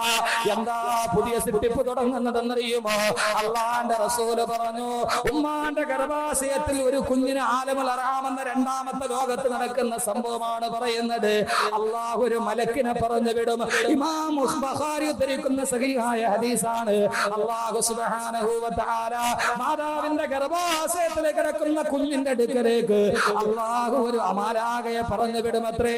ആ മാലാഖ 4ാം മാസമാകുമ്പോ ഗർഭിണിയായ ഒരു പെണ്ണിന്റെ അടുക്കലെ സമയത്തും സഹോദരിമാരെ, നിങ്ങൾക്കറിയുമോ എന്ന് എനിക്കറിയില്ല, നിന്റെ ഗർഭാശയം എന്ന് പറയുന്ന മഹത്തായ ലോകത്ത് നടക്കുന്ന, അതുകൊണ്ടാണല്ലോ ഉമ്മ എന്ന് പറഞ്ഞാല് മാതാവ് മാത്രമല്ല, അവള് നിന്റെ എല്ലാമാണെന്ന് റസൂലുള്ള പറഞ്ഞത്. നീ ജീവിച്ചിരുന്നൊരു ലോകമാണത്, ഈ ഭൂമിയേക്കാൾ സങ്കീർണമായൊരു ലോകമാണ് നിന്റെ ഉമ്മാന്റെ ഗർഭാശയം. ആ ഗർഭാശയത്തിലാണ് മക്കൾ ഉമ്മാന്റെ അടിവയറ്റിൽ തൊഴിക്കുന്നത്. നിന്റെ ലോകത്തിനാണ് നീ ചവിട്ട് കൊടുക്കുന്നത്. ആ മലക്ക് 4-ാം മാസത്തിലെ ഗർഭാശയത്തിനുള്ളിലേക്ക് വന്നിട്ട് അള്ളാന്റെ റസൂല് പറഞ്ഞു, ആ കിടക്കുന്ന കുഞ്ഞിന് അല്ലാഹു 4-ാം മാസമായി കഴിയുമ്പോ റൂഹ് കൊടുക്കുമെന്ന് നബി മുഹമ്മദ് റസൂലുള്ളാഹ്. 4 മാസമായി കുഞ്ഞിന് റൂഹൂതി. അപ്പോഴാണ് കാല് ചലിക്കാൻ തുടങ്ങുന്നത്, കൈ അനങ്ങാൻ തുടങ്ങുന്നത്. ആ സമയത്ത് ഭാര്യമാര് ഭർത്താവിനോട് പറയും, കൊച്ചു വാപ്പാൻ അന്വേഷിക്കാൻ തുടങ്ങിയിട്ടുണ്ട്, വയറ്റിനുള്ളിൽ അനക്കം തുടങ്ങിയിട്ടുണ്ടെന്ന് സഹോദരിമാര് പറയുന്നത്. അപ്പോഴാണ് അള്ളാഹു പറഞ്ഞു വിടുന്ന മലക്കിന്റെ ജോലി എന്താ? എന്റെ സഹോദരങ്ങള്, ഇവിടെ വെച്ചാണ് റബ്ബിനെ നമ്മൾ പരിചയപ്പെടേണ്ടത്. ആ മലക്ക് വന്നിട്ട് അവന്റെ തലയിൽ എഴുതി വെക്കാൻ തുടങ്ങും,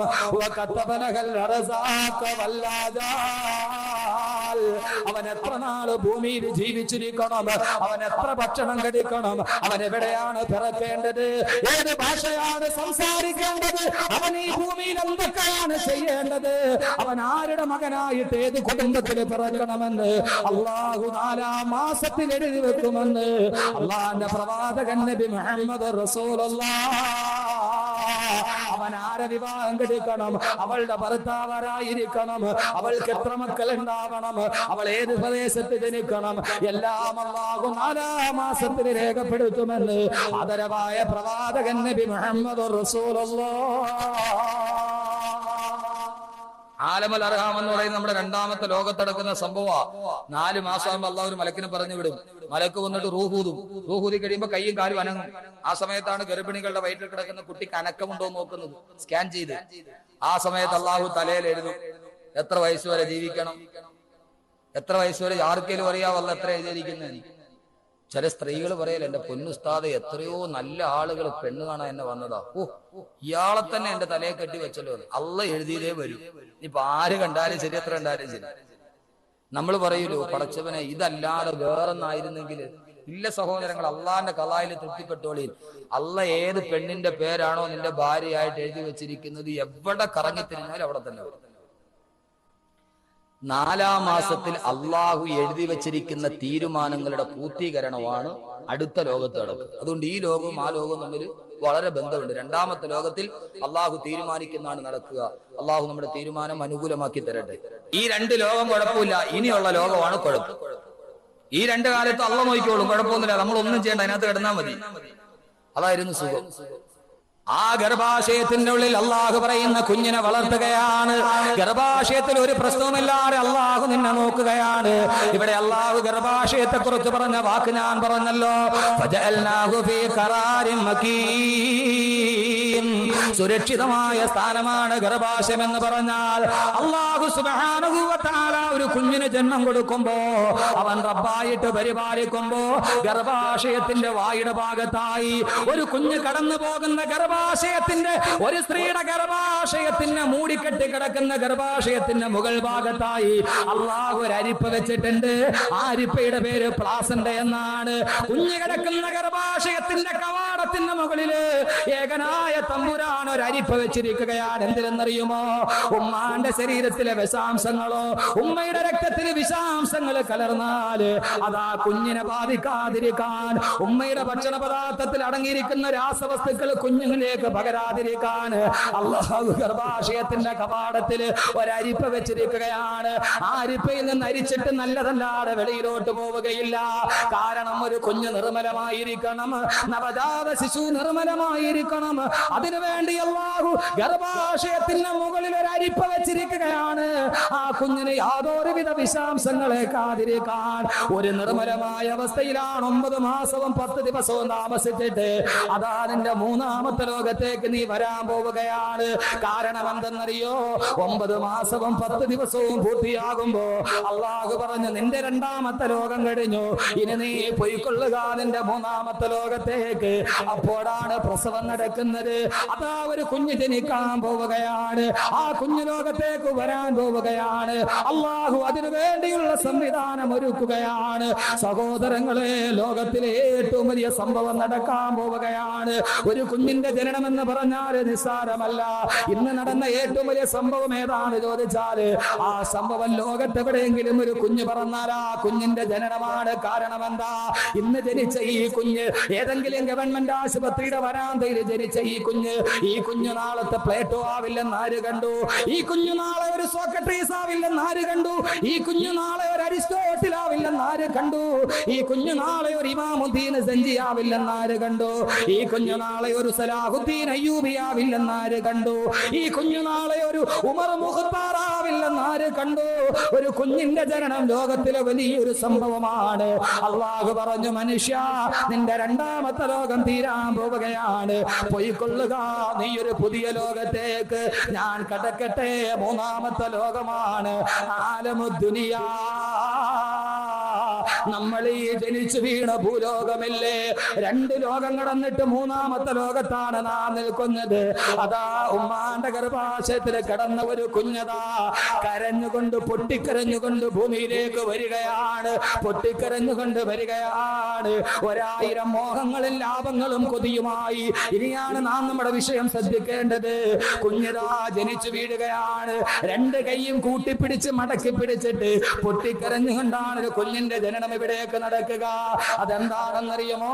ഒരു കുഞ്ഞിതാ കൈ മുറുക്കി അടച്ചു പിടിച്ചിട്ടാണ് വെളിയിലോട്ട് വരുന്നത്.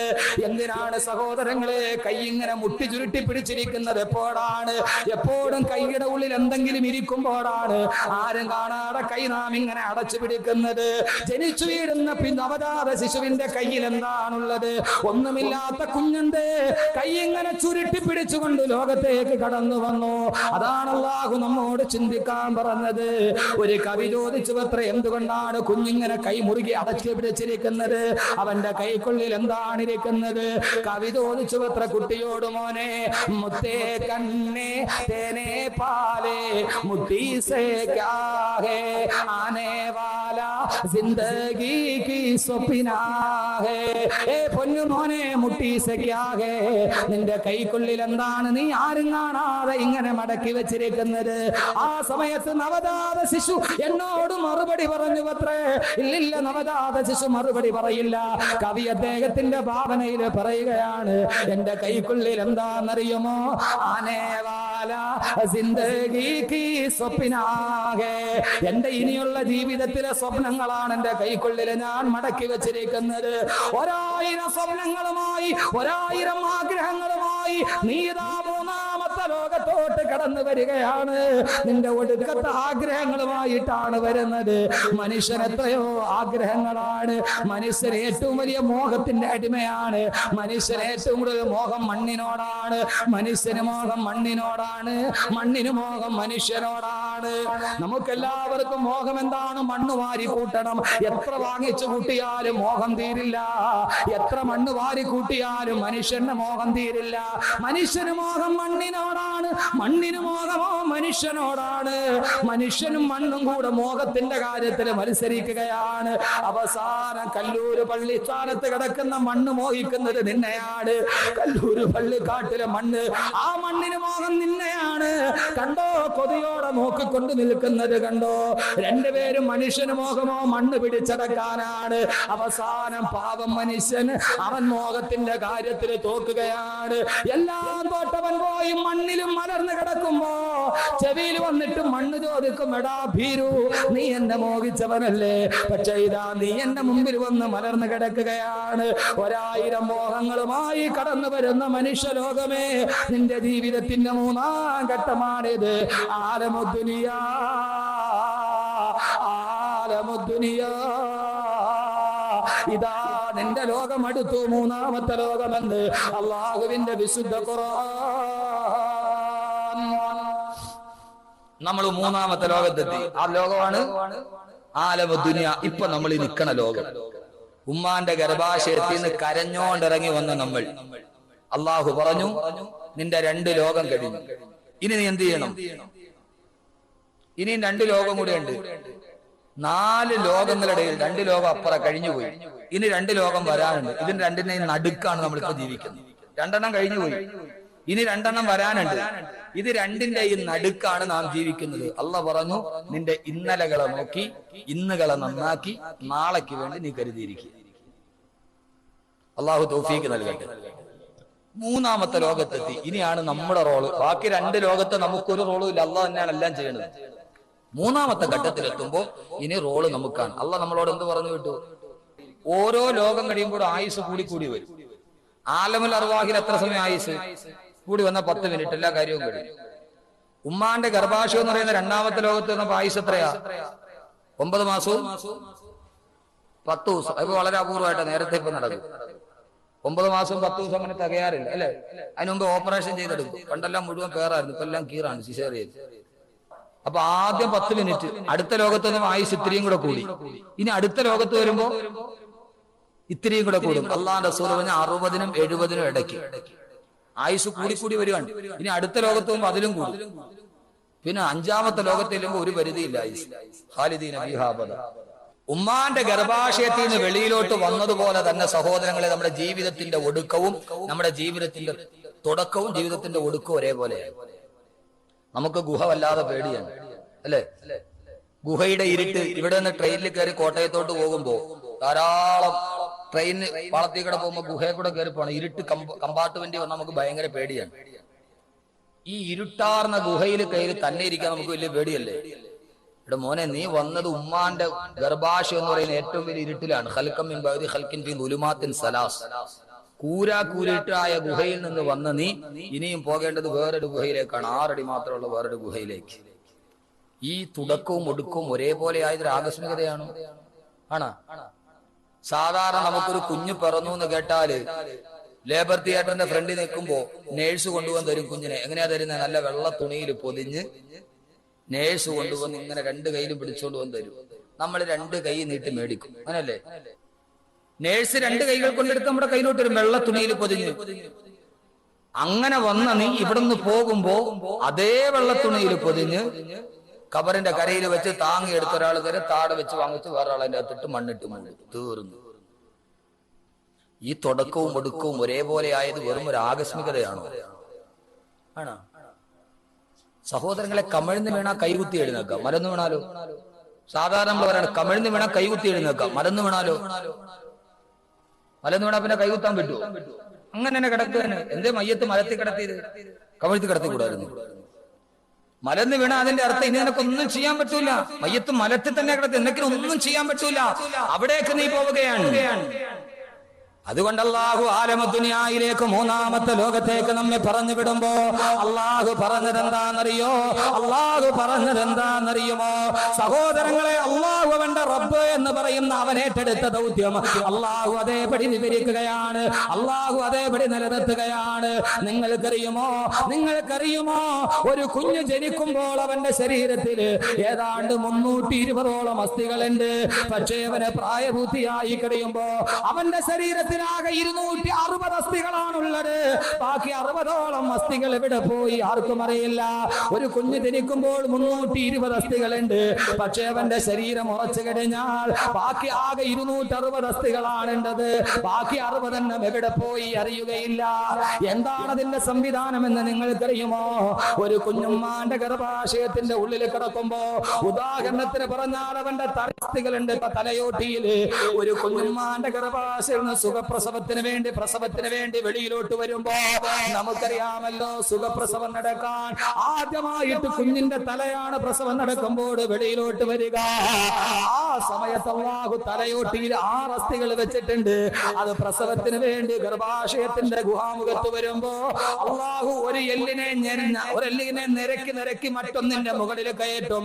ഈ 6 എല്ലുകളും കൂടി പരസ്പരം നിരങ്ങി ചെറുതായി തല ചെറുതാവും. ചെറുതാകുമ്പോഴാണ് സുഖപ്രസവം നടക്കുന്നത്. ആ എല്ലുകളെങ്ങാനും അങ്ങനെ ഇരുന്നാൽ, അതങ്ങാനും നിരങ്ങാതെ അങ്ങനെ തന്നെ നീണ്ടിരുന്നാൽ കുഞ്ഞിനുമ്മാന്റെ ഗർഭാശയത്തിൽ നിന്ന് വെളിയിലേക്ക് വരാൻ കഴിയില്ല. തലയോട്ടിയിലെ 6 അസ്ഥികൾ പരസ്പരം നിരങ്ങി മുകളിലോട്ട് കയറിയിരുന്ന് തല ചെറുതായിട്ടാണ് പ്രസവം നടക്കുക. അങ്ങനെ ആ കുഞ്ഞ് തല ചെറുതായി ഉമ്മാന്റെ ഗർഭാശയത്തിൽ വെളിയിൽ വന്നാലോ ഉടനെ അവന്റെ എല്ലുകൾ കൂടിച്ചേരുകയില്ല. ആവശ്യം കഴിഞ്ഞാൽ കൂടിച്ചേരുകയില്ല. കാരണം എന്താണെന്നറിയുമോ? തലയോട്ടിയിൽ 6 എല്ലുകളും കൂടെ കൂടി ജോയിന്റ് ആയി കഴിഞ്ഞാല് ആ പൊന്നമോന്റെ തലച്ചോറ് വികസിക്കണ്ടേ? അവന്റെ തലച്ചോറ് വളരുന്നതിനനുസരിച്ച് അവന്റെ തലയോട്ടിയോ വലുതായാലല്ലേ ആ കുഞ്ഞിന് സുന്ദര ബുദ്ധി ഉണ്ടാവുകയുള്ളൂ. അതല്ലാതെ തലച്ചോറ് വളരാനെങ്ങാനും ഇടമില്ലാതിരുന്നാല് അവൻ മന്ദബുദ്ധിയായി പോകുമെങ്കിൽ പലരും പറയാറില്ലേ, മസ്തിഷ്കത്തിന് പൂർണ്ണ വളർച്ച എത്തിയിട്ടില്ല. അല്ലാഹുവേ പടച്ചറമ്പേ, നീ വല്ലാത്ത കാരുണ്യവാനാണ്. ഇത് രാത്രിയാന്ന് ഞങ്ങൾ തിരിച്ചറിഞ്ഞത് നീ വിശേഷ ബുദ്ധി തന്നത് കൊണ്ടാണ്. അതിന്റെ തലച്ചോറ് പൂർണ്ണ വളർച്ച എത്തുന്നത് വരെ തലയിലെ എല്ലുകൾ അങ്ങനെ തന്നെ ഇരിക്കും. തലച്ചോറ് പൂർണ്ണ വളർച്ചയായ 6 എല്ലുകളെയും കൂടെ യോജിപ്പിച്ചിട്ട് അള്ളാഹു വെറും 3 എല്ലുകളാക്കി കൂട്ടിവെച്ചു സുരക്ഷിതമാക്കുകയാ. കാരണം ഇനി അവൻ വലിയ തലയിൽ ചുമടെടുക്കാറുള്ളവനാണ്. പഴയ പോലെ ദുർബലമായ അസ്ഥികളാണെങ്കിൽ പറ്റില്ല. അവൻ വീണാല് താങ്ങേണ്ട അസ്ഥികളാക്കി അള്ളാഹു ശക്തിയുള്ളതാക്കി വെക്കുമ്പോ എത്രയോ സംവിധാനങ്ങളാണ് തമ്പുരാൻ ചെയ്യുന്നതെന്നറിയുമോ? അവനല്ലാതെ മറ്റാർക്കെങ്കിലും ഇത് ചെയ്യാൻ കഴിയുമോ? അള്ളാഹു പറഞ്ഞു, ഇങ്ങനെയൊക്കെ സംവിധാനം ചെയ്ത് നിന്നെ ഞാനിതാ ഭൂമിയിലേക്ക് വിടുകയാണ്. എന്നിട്ട് അള്ളാഹു നമ്മളോടൊരു കാര്യവും കൂടി പറഞ്ഞു, ഈ ഭൂമിയിൽ നീ താമസിക്കേണ്ടത് എത്രയാ? വളരെ പരിമിതമായ കാലഘട്ടമാണ്. നിന്റെ 3-ാം ലോകത്ത് നീ താമസിക്കേണ്ടത്. എന്നിട്ട് അള്ളാഹു നമ്മളോട് പറഞ്ഞതെന്താ? വത്തഖൂ യൗമൻ തുർജഊന ഫീഹി ഇലല്ലാഹ്. വത്തഖൂ യൗമൻ, ഒരു ദിവസത്തെ നിങ്ങൾ ഓർത്തു വെക്കണേ. തുർജഊന ഫീഹി ഇലല്ലാഹ്. അള്ളാഹു നിങ്ങളെ അവന്റെ അടുക്കലേക്ക് തിരിച്ചു വിളിക്കുന്ന ഒരു ദിവസത്തെ ഓർത്തുകൊണ്ടല്ലാതെ നിങ്ങൾ ഈ ഭൂലോകത്ത് ജീവിച്ചിരിക്കരുതേ. 3-ാമത്തെ ലോകത്ത് വന്നു അള്ളാഹു നമുക്കൊരു നിർദ്ദേശവും തന്നു. എന്താ നിർദ്ദേശം? വത്തഖൂ യൗമൻ തുർജഊന ഫീഹി ഇലല്ലാഹ്. അള്ളാഹുവിലേക്ക് നിങ്ങളെ തിരിച്ചു വിളിക്കുന്ന ഒരു ദിവസമുണ്ട്. ആ ദിവസത്തെ നിങ്ങൾ ഓർക്കണം. അള്ളാഹു തൗഫീഖ് നൽകട്ടെ. അള്ളാഹു തൗഫീഖ് നൽകട്ടെ. അപ്പൊ ഇനി നമ്മുടെ ജോലി എന്താ? ഈ കാണുന്ന ലോകത്ത് സഹോദരങ്ങളെ 2 ലോകം നമ്മൾ കണ്ടിട്ടില്ല. ഇതിനു മുമ്പ് കടന്നു വന്ന 2 ലോകം കണ്ടിട്ടില്ല. ഇനിയുള്ള 2 ലോകം കാണാൻ പോണതേ ഉള്ളൂ. ആകെ കണ്ണുകൊണ്ട് കാണണ ഒരു ലോകത്താണ്. 2ന്റെയും നടുക്കാണ് നമ്മൾ നിൽക്കുന്നത്. ഇവിടെ നമുക്ക് ചെയ്യാനുള്ളത് എന്താ? അള്ളാഹു സുബ്ഹാനഹു വ തആല നമ്മെ ഭൂമിയിൽ അള്ളാഹു മനുഷ്യനെ എന്ത് ചെയ്തു? അള്ളാഹു ഭൂമിയെ മുഴുവനും നമുക്ക് വേണ്ടി ഒരുക്കി തന്നു. അള്ളാഹു ഭൂമിയെ മുഴുവനും നമുക്ക് വേണ്ടി ഒരുക്കി തന്നു. എന്നിട്ട് പറഞ്ഞു, എന്റെ അതിഥിയായിട്ട് നീ ഇവിടെ താമസിച്ചു. അള്ളാഹു പറഞ്ഞു, തുർജഊന ഫീഹി ഇലല്ലാഹ്, നിന്നെ അള്ളാഹുവിലേക്ക് തിരിച്ചു വിളിക്കും. അള്ളാഹു വിളിക്കൂന്നല്ല പറഞ്ഞ, തിരിച്ചു വിളിക്കൂന്നാ പറഞ്ഞത്. കാരണം എന്താ? തിരിച്ചു വിളിക്കുക എന്ന് പറഞ്ഞാൽ എങ്ങനെയാ തിരിച്ചു വിളിക്കണേ? നമ്മുടെ അടുത്തുനിന്ന് പോയ ആളെ തിരിച്ചു വിളിക്കാൻ പറ്റുള്ളൂ. അല്ലാതെ വെറുതെ ഒരുത്തരെ തിരിച്ചു വിളിക്കാൻ പറ്റൂ? അയാളെ വിളിക്കാനല്ലേ പറ്റുള്ളൂ. അള്ളാഹു പറഞ്ഞു തുർജഊന ഫീഹി ഇലല്ലാഹ്. റജഅ എന്ന് പറഞ്ഞാൽ അതിന്റെ അർത്ഥം മടങ്ങി എന്നാണ്. നമ്മുടെ അടുത്തുനിന്ന് പോയ ആളെ തിരിച്ചു വിളിക്കാൻ പറ്റുള്ളൂ. ഇപ്പൊ അംബാസഡറിനെ തിരിച്ചു വിളിക്കും. സൗദി അംബാസഡറിനെ തിരിച്ചു വിളിക്കും. കാരണം അയാൾ സൗദിയിൽ നിന്ന് വന്നതാണ്. അപ്പൊ അള്ളാഹു നമ്മളെ തിരിച്ചു വിളിക്കുന്നു. എവിടേക്ക് തിരിച്ചു വിളിക്കുന്ന? ഇൻഷാ അല്ലാഹ് നമുക്ക് ഇന്ന് അത് ചർച്ച ചെയ്യാം. അള്ളാഹു തൗഫീഖ് നൽകട്ടെ. 1-2 ഉപദേശങ്ങൾ, അതിനുശേഷം നമുക്ക് ബാക്കി കാര്യങ്ങളുണ്ട്. നമ്മളെ തിരിച്ചു വിളിക്കും. എവിടേക്ക്? നമ്മളിപ്പോ എവിടെ നിന്ന് വന്നവരാ? നമ്മളിപ്പോ എവിടെന്നാ വന്നേ? ആദ്യ മനുഷ്യനെ അള്ളാഹു സൃഷ്ടിച്ചത് എവിടെയാ? സ്വർഗത്തിൽ, അല്ലെ? ആദം നബിയെയും ഹവ്വാ ബീവിയെയും അള്ളാഹു സ്വർഗത്തിൽ സൃഷ്ടിച്ചു. ചുരുക്കി പറയാം. എന്നിട്ട് ആദമിനോട് ഹവ്വായോടും പറഞ്ഞു, വയാ ആദമുസ്കുൻ അന്ത വസൗജുക്കൽ ജന്ന. ഓ ആദമേ, നീയും നിന്റെ ഭാര്യയും കൂടി ഈ സ്വർഗത്തിൽ താമസിച്ചു. എന്നിട്ട് അള്ളാഹു പറഞ്ഞു, സ്വർഗത്തിലെ എന്ത് വേണമെങ്കിലും നിങ്ങൾ തിന്നോ, വലാ തഖറബാ ഹാദിഹി ശജറ. ഈ വൃക്ഷത്തിലെ പഴം മാത്രം തിന്നാൻ പാടില്ല. അത് തിന്നാൻ കൊള്ളാത്ത പഴമായതുകൊണ്ടല്ല. അള്ളാഹു പറഞ്ഞു, എല്ലാം തിന്നോ, ഇത് മാത്രം തിന്നരുത് എന്ന് പറഞ്ഞതിന്റെ അർത്ഥം എന്താ? അള്ളാഹ് മനുഷ്യനെ പരീക്ഷിച്ചതാണ്. എല്ലാം മുമ്പിൽ കൊടുത്തിട്ട് അള്ളാഹ് ഇത് തിന്നോ, ഇത് തിന്നാൻ പാടില്ല എന്ന് പറഞ്ഞാൽ തന്റെ റബ്ബ് പറഞ്ഞ കാരണത്താൽ മനുഷ്യൻ അത് തിന്നാതിരിക്കുമോ എന്നുള്ള പരീക്ഷിച്ചു. മനുഷ്യൻ പരീക്ഷണത്തിൽ തോറ്റുപോയി എന്നാണ് ചരിത്രം. ഖുർആൻ സൂറത്തുൽ അഅറാഫ്. ദുനിയാവിലും അങ്ങനെയാണ്. നീ എല്ലാം തിന്നോ, പക്ഷേ പലിശ തിന്നരുത്. നീ എന്ത് വേണമെങ്കിലും കുടിച്ചോ, പക്ഷെ കള്ളു കുടിക്കരുത്. നീ എന്ത് വേണമെങ്കിലും കളിച്ചോ, പക്ഷെ ചീട്ട് കളിക്കരുത്. ദുനിയാവിൽ അള്ളാഹു അതേ നിയമമാണ് തന്നത്. അള്ളാഹ് പറഞ്ഞത് എന്ത് വേണമെങ്കിലും ചെയ്തോ, പക്ഷെ ഇത് മാത്രം ചെയ്യാൻ പാടില്ല. അല്ലാഹു സുബ്ഹാനഹു വ തആല ആദ്യ മനുഷ്യനോട് പറഞ്ഞത് ഇതാണ്. നമ്മുടെ ഈ ഭൂമിയിലെ നമ്മുടെ ലക്ഷ്യം എന്താണ്? അല്ലാഹു പറഞ്ഞു, വലാ തഖറബാ ഹാദിഹി ശജറ. ആ പഴം മാത്രം ആദമേ ഹവ്വായെ നിങ്ങൾ തിന്നരുത്. ഫതകൂനാ മിനൽ ളാലിമീൻ. അങ്ങനെ ചെയ്താൽ നിങ്ങൾ വലിയ അക്രമികളായി പോകും. ആദം നബി ഹവ്വാ ബീവിയും എന്റെയും നിങ്ങളുടെയും മാതാവും പിതാവും സ്വർഗ്ഗത്തിൽ താമസിച്ചു. പിശാച് വന്നിട്ട് ആദം നബിയോട് പറഞ്ഞു, ആദമേ ഫവസ്വസ ഇലൈഹി ശൈത്താൻ. പിശാച് വന്നിട്ട് ആദം ഹവ്വാ ദമ്പതികളോട് പറഞ്ഞു, ആദമേ ഫഖുൽനാ യാ ആദമു ഹൽ അദുല്ലുക അലാ സദറത്തിൽ ഖുൽദി വമുൽകിൻ ലാ യബ്ലാ. ആദം ഹവ്വാ ദമ്പതികളെ, അല്ലാഹു നിങ്ങളോട് ആ പഴം മാത്രം തിന്നരുതെന്ന് പറഞ്ഞത് ഇല്ലാ അൻ തകൂനാ മലകൈനി ഔ തകൂനാ മിനൽ ഖാലിദീൻ. ഇത് തിന്നാൽ നിങ്ങളെ ഒരിക്കലും സ്വർഗ്ഗത്തിൽ നിന്ന് പുറത്താക്കാൻ അല്ലാഹുവിന് കഴിയില്ല. അതല്ലെങ്കിലോ നിങ്ങൾ മലക്കുകളായി പോകും. അതുകൊണ്ടാണ് ഇത് തിന്നരുതെന്ന് പറഞ്ഞത്. പിശാച് വന്നിട്ട് ആദം നബിയോട് ഹവ്വാ ബീവിയോട് പറഞ്ഞു, ആദമേ ഹവ്വാ ദമ്പതികളെ, ഈ പഴം തിന്നരുതെന്ന് അല്ലാഹു പറഞ്ഞെന്തുകൊണ്ടാണ്? അല്ലാഹു പറഞ്ഞെന്തുകൊണ്ടാണ്? ഇത് തിന്നാല് മലക്കാകും, അല്ലെങ്കിൽ സ്വർഗത്തിൽ തന്നെ കിടക്കും, വെളിയിൽ പോകാൻ പറ്റൂല. ആദം നബിക്ക് വലിയൊരു ആഗ്രഹം, ഇത് തിന്നാ സ്വർഗത്തിൽ തന്നെ കിടക്കാവല്ലോ. ലോകത്തെ ആദ്യ മനുഷ്യന്റെ ആഗ്രഹം അതായിരുന്നു, അള്ളാഹുവെ സ്വർഗത്തിൽ തന്നെ കിടക്കണം. അപ്പൊ ആദം നബിക്ക് വിശ്വാസം വന്നില്ല. പിശാചിനോട്, ഓ അങ്ങനെയാണ്, സത്യമാണോ നീ പറയുന്നത്? ആദം നബിയുടെ മനസ്സിലൊരു സംശയം വന്നു തോന്നിയ പിശാച് എന്ത് ചെയ്തെന്നറിയാവോ? അടുത്ത പരിപാടി എടുത്തു. പിശാച് സത്യം ചെയ്തു. ഖുർആൻ സൂറത്തുൽ അറാഫ്, വഖാസമഹുമാ ഇന്നി ലകുമാ ലമിനൻ നാസിഹീൻ. പിശാച് സത്യം ചെയ്തിട്ട് പറഞ്ഞു, ഇന്നി ലകുമാ ലമിനൻ നാസിഹീൻ. ഞാൻ നിന്റെ ആത്മമിത്രമായത് കൊണ്ട് പറഞ്ഞതാണ്. ചരിത്രം ഞാൻ പറയണ വെറുതെ അല്ല, ദുനിയാവ് മനസ്സിലാക്കാൻ വേണ്ടിയാണ്. പിശാച് ആദ്യം പറഞ്ഞു, ഞാനിത് പറഞ്ഞെന്താ അറിയോ, നിനക്കൊരു നല്ലത് വരട്ടെ എന്ന് വിചാരിച്ചിട്ടാ. ഇവിടെ ലോട്ടറി എടുക്കടാ, 2 കോടി രൂപ കിട്ടും. ഹറാമല്ലേ? നിനക്ക് വേണേ മതി, നിന്റെ ഒരു മിത്രമായതുകൊണ്ട് ഞാൻ പറഞ്ഞാണ്. സഹോദരങ്ങളെ, ലോക ചരിത്രത്തിൽ പിശാച് ആദ്യമായി മനുഷ്യനെ ചതിച്ചത് ആത്മമിത്രത്തിന്റെ രൂപത്തിലാണ്, ശത്രുവിന്റെ രൂപത്തിലല്ല. അതുകൊണ്ട് നിന്നെ എപ്പോഴും ചതിക്കുന്നത് ആത്മമിത്രമായിരിക്കും, ശത്രുവായിരിക്കേയില്ല. ശത്രു ആക്രമിക്കുകയോ ചതിക്കൂല. ശത്രു ചതിക്കുവോ? ചതിക്കില്ല. എപ്പോഴും പിശാച് ആദ്യം മനുഷ്യനെ ചതിക്കാനെടുത്ത റോൾ ഏതാ? ആത്മമിത്രത്തിന്റെ റോളാണ്. അതുകൊണ്ട് മനുഷ്യൻ എപ്പോഴും ചതിക്കുന്നത് ആത്മമിത്രമായിരിക്കും, ശത്രു ചതിക്കൂല. അള്ളാഹു മനസ്സിലാക്കാൻ തൗഫീഖ് നൽകട്ടെ. അങ്ങനെ ആദം നബി സംശയിച്ചപ്പോ ഹവ്വാ ബീവി പറഞ്ഞു, ആദമേ തിന്നോ, കുഴപ്പമില്ല, സ്വർഗത്തിൽ കിടക്കാലോ. പെൺചൊല്ലി കേട്ടാ വഴിയാതെ ഓരോന്ന് പണ്ടാരോ പറയാൻ, ഇത് ആ രീതിയിലല്ല. ഹവ്വാ ബീവി സ്വർഗത്തിൽ കിടക്കാനുള്ള ആഗ്രഹത്തിൽ പറഞ്ഞേ ഉള്ളൂ. ആദം നബി ഹവ്വാ ബീവിയുടെ പഴം കഴിച്ചു, എന്ത് പറ്റി? രണ്ടുപേരും കൂടെ സ്വർഗത്തിൽ നിന്ന് പുറത്താക്കി, അല്ലേ? അല്ല, ഖുർആൻ പറഞ്ഞ എന്താന്ന് അള്ളാഹ് കഥ എങ്ങനെയാ പറയുന്നത്? നമ്മൾ വിചാരിച്ച പഴം കഴിച്ച് രണ്ടുപേരെ പിടിച്ച് പുറത്താക്കി.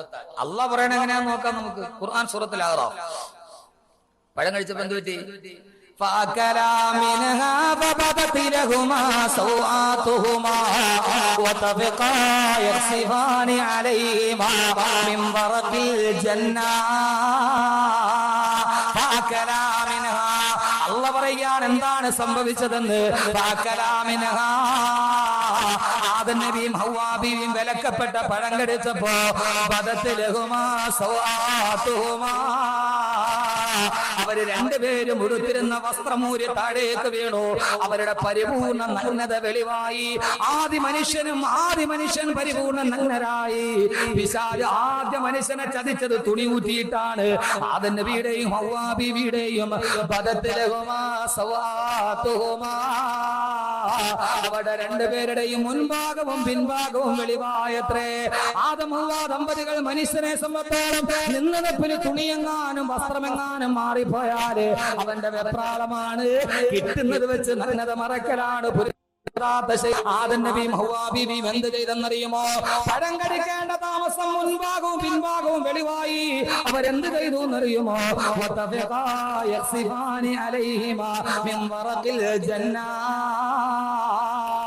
തൊട്ടടുത്ത് കണ്ട ഏതോ ഒരു വൃക്ഷത്തിലെ ഇല പറിച്ചിട്ട് അവര് മുൻഭാഗവും പിൻഭാഗവും മാത്രം മറച്ചു വെച്ചത്രേ.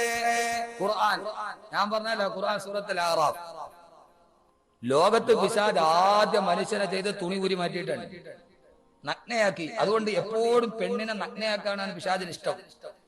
കടയിൽ തുണി എടുക്കാൻ ഫുൾ കൈ എടുക്കാന്ന് പറഞ്ഞാൽ പിശാച് പറയും വേണ്ട, പകുതി മതി. പകുതി എടുക്കാൻ പോയ പിശാച് പറയും വേണ്ട, സ്ലീവ് ലെസ് മതി. സ്ലീവ് വേണ്ട, ലെസ് മതി, സ്ലീവ് ലെസ് മതി. അതെപ്പോഴും പിശാചിന് താല്പര്യമാണ്. മനുഷ്യന്റെ നഗ്നത വെളിവാകുന്നത് പിശാചിന് എപ്പോഴും താല്പര്യമാണ്. രണ്ടുപേരും കൂടെ കടിച്ചപ്പോ പഴം വസ്ത്രം ഊരി താഴോട്ട് വീണു. പെട്ടെന്ന് കിട്ടിയ ഇല പറിച്ചിട്ട് മുൻഭാഗവും പിൻഭാഗവും മാത്രം മറച്ചു. ഏതായാലും അവര് തന്നെ ഭക്ഷണതായാലും പറിച്ചു. രണ്ടുപേരും കൂടെ നഗ്നത വെളിവായി. അവർക്ക് മനസ്സിലായി, ആദം നബിയും ഹവ്വാ ബീവിയും എന്ത് മനസ്സിലായി? അവർക്ക് മനസ്സിലായി തങ്ങള് തെറ്റ് ചെയ്തു പോയി. ഉടനെ അല്ലാഹ് തന്നെ പറയുകയാണ്, നമ്മോട് ദുനിയാവിലെ ലക്ഷ്യം പറയുകയാണ്.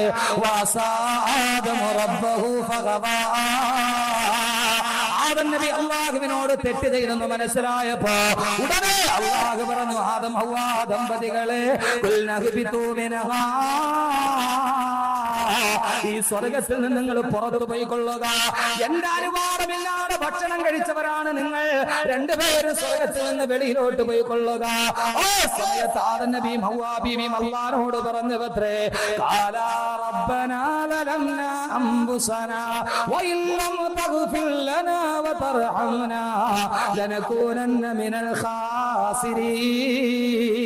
അല്ലാഹുവേ, അല്ലാഹുവേ, അല്ലാഹുവേ, ഞങ്ങൾ ഞങ്ങളുടെ ശരീരത്തോട് അക്രമം പ്രവർത്തിച്ചു തമ്പുരാനെ. വഇല്ലം തഗ്ഫിർ ലനാ, നീ ഞങ്ങൾക്ക് പുറത്തു തന്നില്ലെങ്കിൽ, വതർഹംനാ, നീ ഞങ്ങൾക്ക് കരുണ ചെയ്തില്ലെങ്കിൽ, ലനകൂനന്ന മിനൽ ഖാസിരീൻ. അല്ലാഹുവേ, ഞങ്ങൾ നഷ്ടപ്പെട്ടു പോകും തമ്പുരാനെ. അല്ലാഹുവേ, ഞങ്ങൾ നഷ്ടപ്പെട്ടു പോകും തമ്പുരാനെ. ആദം ഹവ്വാ ദമ്പതികൾ അല്ലാഹുവോട് കിടന്ന് പൊട്ടിക്കരഞ്ഞപ്പോ അല്ലാഹു പറഞ്ഞു, ആദമേ, നിങ്ങൾക്ക് ഞാൻ ഒരു റിഡക്ഷൻ ചെയ്തു തരാം. എന്താണെന്നറിയുമോ? അല്ലെങ്കിൽ നമ്മൾ സ്വർഗത്തിൽ ജനിക്കേണ്ടവരാണ്. നമ്മൾ ഈ ഭൂമിയിൽ വന്നത് എങ്ങനെയാണെന്നറിയുമോ? മൂന്നാമത്തെ ഘട്ടം നേരെ സ്വർഗത്തിൽ പോകേണ്ടവരാണ് നമ്മൾ. പക്ഷേ ഈ ശപിക്കപ്പെട്ട ഭൂമിയിൽ പിശാചുക്കൾ പാർക്കുന്ന വേതാള നഗരത്തില് ഈ ശപിക്കപ്പെട്ട ഭൂമിയിൽ നാം വന്നത് എന്തുകൊണ്ടെന്നറിയുമോ? അല്ലാഹു പറഞ്ഞു, ആദമേ, ഹവ്വാ, നിങ്ങൾ പോയിക്കൊള്ളുക, ഭൂമിയിലേക്ക് പോയിക്കൊള്ളുക. ഖാല വലകും ഫിൽ അർളി മുസ്തഖറുൻ വമതാഉൻ ഇലാഹി. ആ ഭൂമിയിൽ പോയി കുറച്ച് നാള് നിങ്ങൾ താമസിച്ചോ. എത്ര നാളാണെന്നറിയോ? വമതാഉൻ ഇലാഹി. ഒരു കുറഞ്ഞ കാലഘട്ടം നിങ്ങൾ ഭൂമിയിൽ പോയി താമസിച്ചോ. എന്നിട്ട് നിങ്ങൾ ചെയ്യേണ്ടത് എന്താ? അല്ലാഹു മനുഷ്യനെ ഭൂമിയിലോട്ട് വിട്ടിട്ട് അല്ലാഹു പറഞ്ഞു, ഭൂമിയിലെ കുറച്ച കാല താമസം കൊണ്ട് ഖാല ഫീഹാ തഹ്യൗന വഫീഹാ തമൂതൂന വമിൻഹാ തുഖ്റജൂൻ. അല്ലാഹു പറഞ്ഞു, ഈ ഭൂമിയിലാണ് നിങ്ങൾ ജീവിക്കേണ്ടത്, ഈ ഭൂമിയിലാണ് നിങ്ങൾ മരിക്കേണ്ടത്. അവിടെ നിന്ന് വീണ്ടും നിങ്ങൾ എന്റെ അടുക്കലേക്ക് തന്നെ വരേണ്ടവരാണ്. അത് നിങ്ങൾ ഭൂമിയിലോട്ട് പോയിക്കൊള്ളുക. ആ ഭൂമിയിലെ കുറഞ്ഞ കാല താമസം കൊണ്ട് നിങ്ങൾ സ്വർഗത്തിലേക്ക് തിരിച്ചു വരാൻ പരിശ്രമിക്കണേ എന്ന് അല്ലാഹുവിന്റെ വിശുദ്ധ ഖുർആൻ. ഇപ്പോ നമ്മളെ സംബന്ധിച്ചോളം നമ്മുടെ ലക്ഷ്യം എന്താ?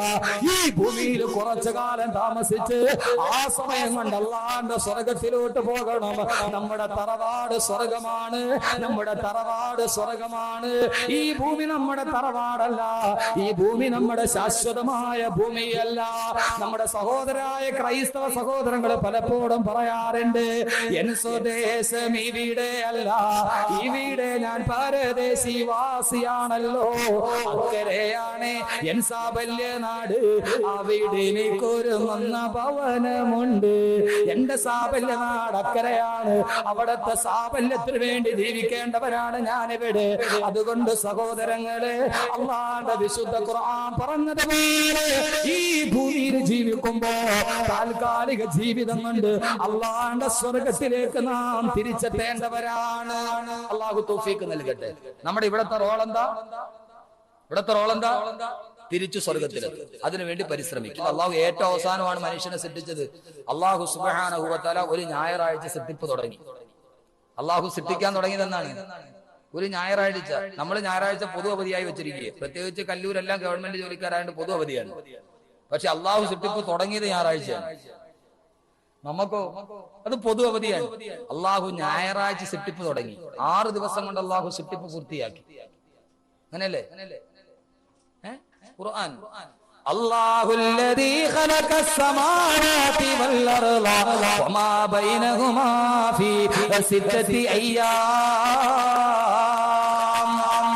ആകാശഭൂമികളെയും അവയ്ക്കിടയുള്ള സർവ്വതിനെയും അല്ലാഹു സൃഷ്ടിച്ചത് ഫീ സിത്തത്തി അയ്യാം, വെറും 6 ദിവസം കൊണ്ടാണ്. 6 ദിവസം കൊണ്ട് അല്ലാഹു ഈ ഭൂമിയെയും ഈ ആകാശത്തെയും ഈ കാണുന്ന നബൂലകളും നക്ഷത്രങ്ങളും താരാപഥങ്ങളും ഉൽക്കകളും ഗ്യാലക്സികളും എന്ന് വേണ്ട ഈ കാണുന്ന നക്ഷത്രങ്ങളും ഈ കാണുന്ന സമുദ്രങ്ങളും കൊടുമുടികളും പർവ്വതങ്ങളും ജീവജാലങ്ങളും ഉറുമ്പുകളും വണ്ടുകളും കുയിലുകളും മാമലകളും മാനിരകളും മയിലുകളും എല്ലാം അള്ളാഹ് സൃഷ്ടിച്ചത് ആകെ 6 ദിവസം കൊണ്ടാണ്. അവസാനം 6ാമത്തെ ദിവസം അള്ളാഹു പൂർത്തിയാക്കി. ഒരു വെള്ളിയാഴ്ച അസറിന്റെ സമയത്തിന് ശേഷം മഗ്രിബിന്റെ ഇടയിൽ അള്ളാഹു മനുഷ്യനെ സൃഷ്ടിച്ചു. ഹദീസാണിത്. ഇമാം തുർമുദി ഉദ്ധരിക്കുന്ന ഹദീസാണ്. വെള്ളിയാഴ്ച അസറിന്റെ സമയം കഴിഞ്ഞ സമയത്തിന് ശേഷം അള്ളാഹു മനുഷ്യനെ സൃഷ്ടിച്ചു. മഗ്രിബിന്റെ ഇടയിൽ മനുഷ്യന്റെ സൃഷ്ടിപ്പ് പൂർത്തിയായി. അള്ളാഹു ആദ്യം സൃഷ്ടിച്ചത് ഈ ഭൂലോകത്തെയാണ്. ഏറ്റവും അവസാനം അള്ളാഹു മനുഷ്യൻ എന്ത് ചെയ്തത്? സൃഷ്ടിച്ചത്. അല്ലേ? അള്ളാഹു അതുകൊണ്ട് എന്താ ചെയ്തത്? മനുഷ്യനെ അള്ളാഹു അതിഥിയാക്കി. അള്ളാഹു ആതിഥേയനായി. നമ്മുടെ വീട്ടിലേക്ക് ഒരു വിശിഷ്ടാതിഥി വന്നാല് നമ്മൾ വീടൊക്കെ നന്നായിട്ട് പെയിന്റ് അടിച്ച് കമനീയമാക്കി നല്ല വസ്ത്രങ്ങളൊക്കെ ബെഡ്ഷീറ്റൊക്കെ മാറ്റി കുടഞ്ഞു വിരിച്ച്, സ്ത്രീകളാണെങ്കിൽ ഫ്രണ്ടിലുള്ള എല്ലാം തൂത്തൊക്കെ കളഞ്ഞ് വരുന്ന അതിഥി എത്രത്തോളം ബഹുമാനപ്പെട്ടവനാണോ അതിനനുസരിച്ച് നമ്മുടെ വീട് നന്നാക്കും, നന്നായിട്ട് മോടി പിടിക്കും. ഇനി രാഷ്ട്രപതിയാണ് വരുന്നതെങ്കിൽ താലപ്പൊലിയായിട്ട് കാത്തു നിൽക്കും. അങ്ങനെയൊക്കെ പല സൈസ് സ്വീകരണങ്ങളുണ്ട്. അള്ളാഹു എന്ത് ചെയ്തു? അള്ളാഹു ഈ ലോകത്തുള്ള എല്ലാത്തിനെയും സൃഷ്ടിച്ചിട്ട് നമ്മളോട് പറഞ്ഞു ചില കാര്യങ്ങൾ നിങ്ങൾ ചെയ്യണം. പക്ഷെ ആ കാര്യം ഞാൻ പറയാം. ഖുർആൻ അള്ളാഹു സുബ്ഹാനഹു വ തആല മനുഷ്യനെ സൃഷ്ടിച്ചു വെച്ചിട്ട് അള്ളാഹു പറഞ്ഞത് എന്താ?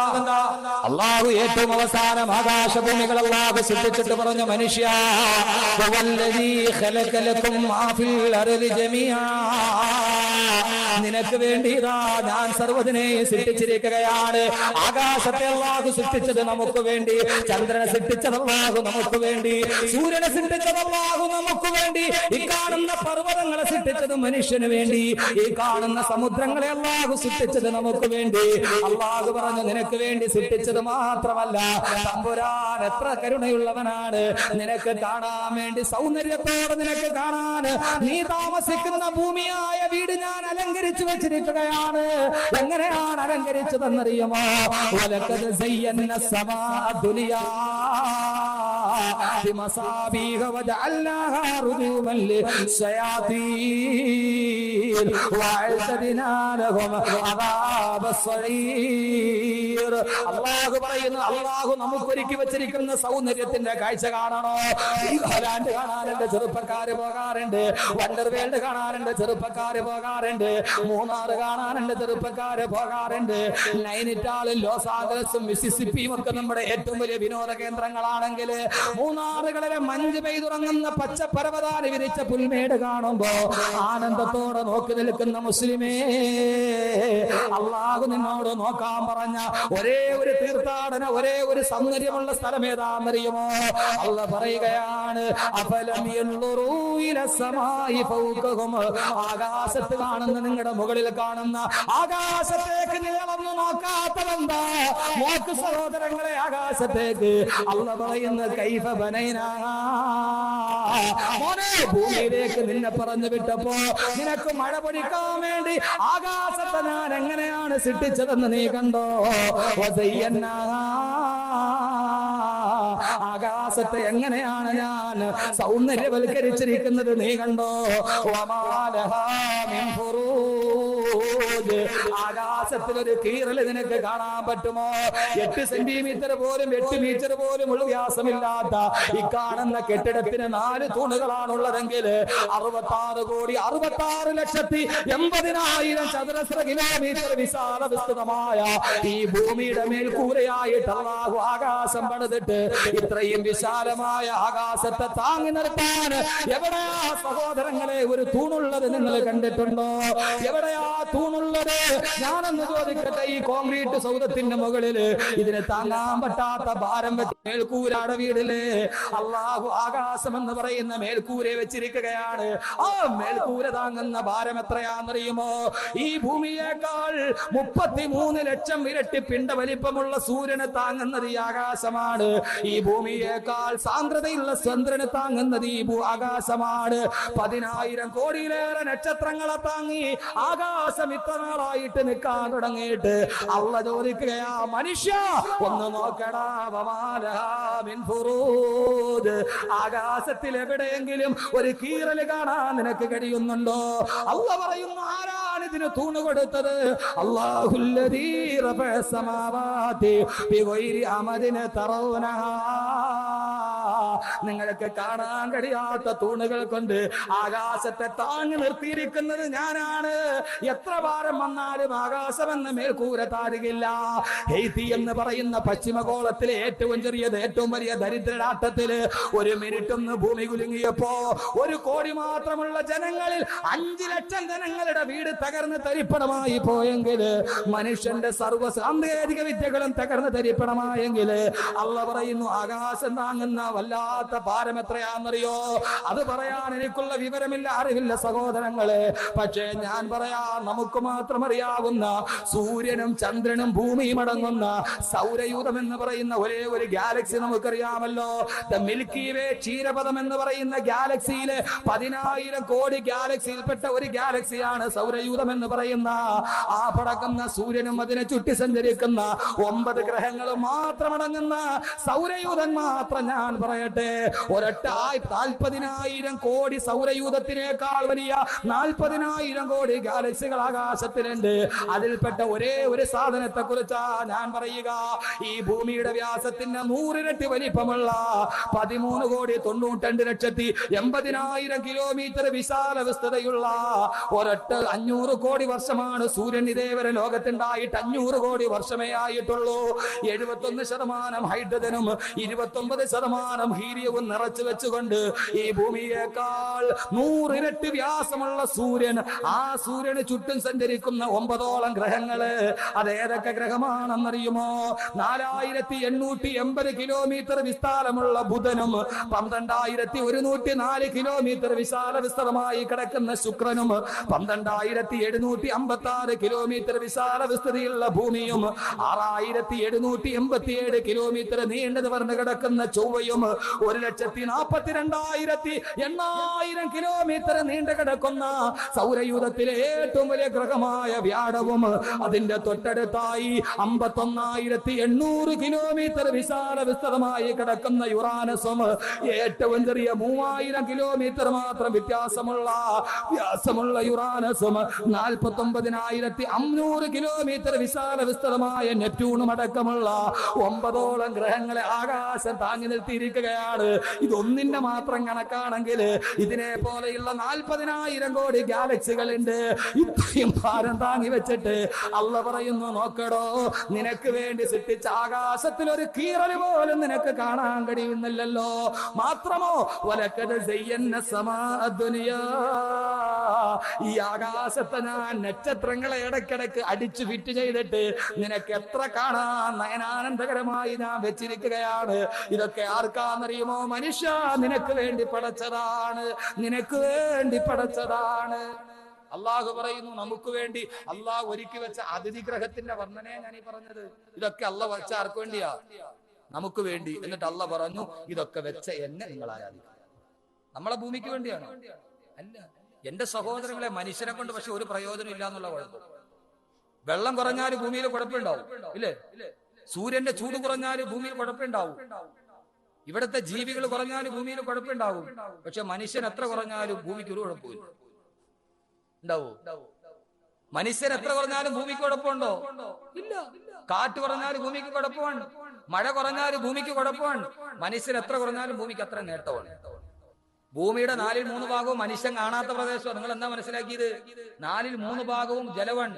1/4 ഭാഗം മാത്രമാണ് മനുഷ്യൻ അധിവസിക്കുന്ന കരയുള്ളത്.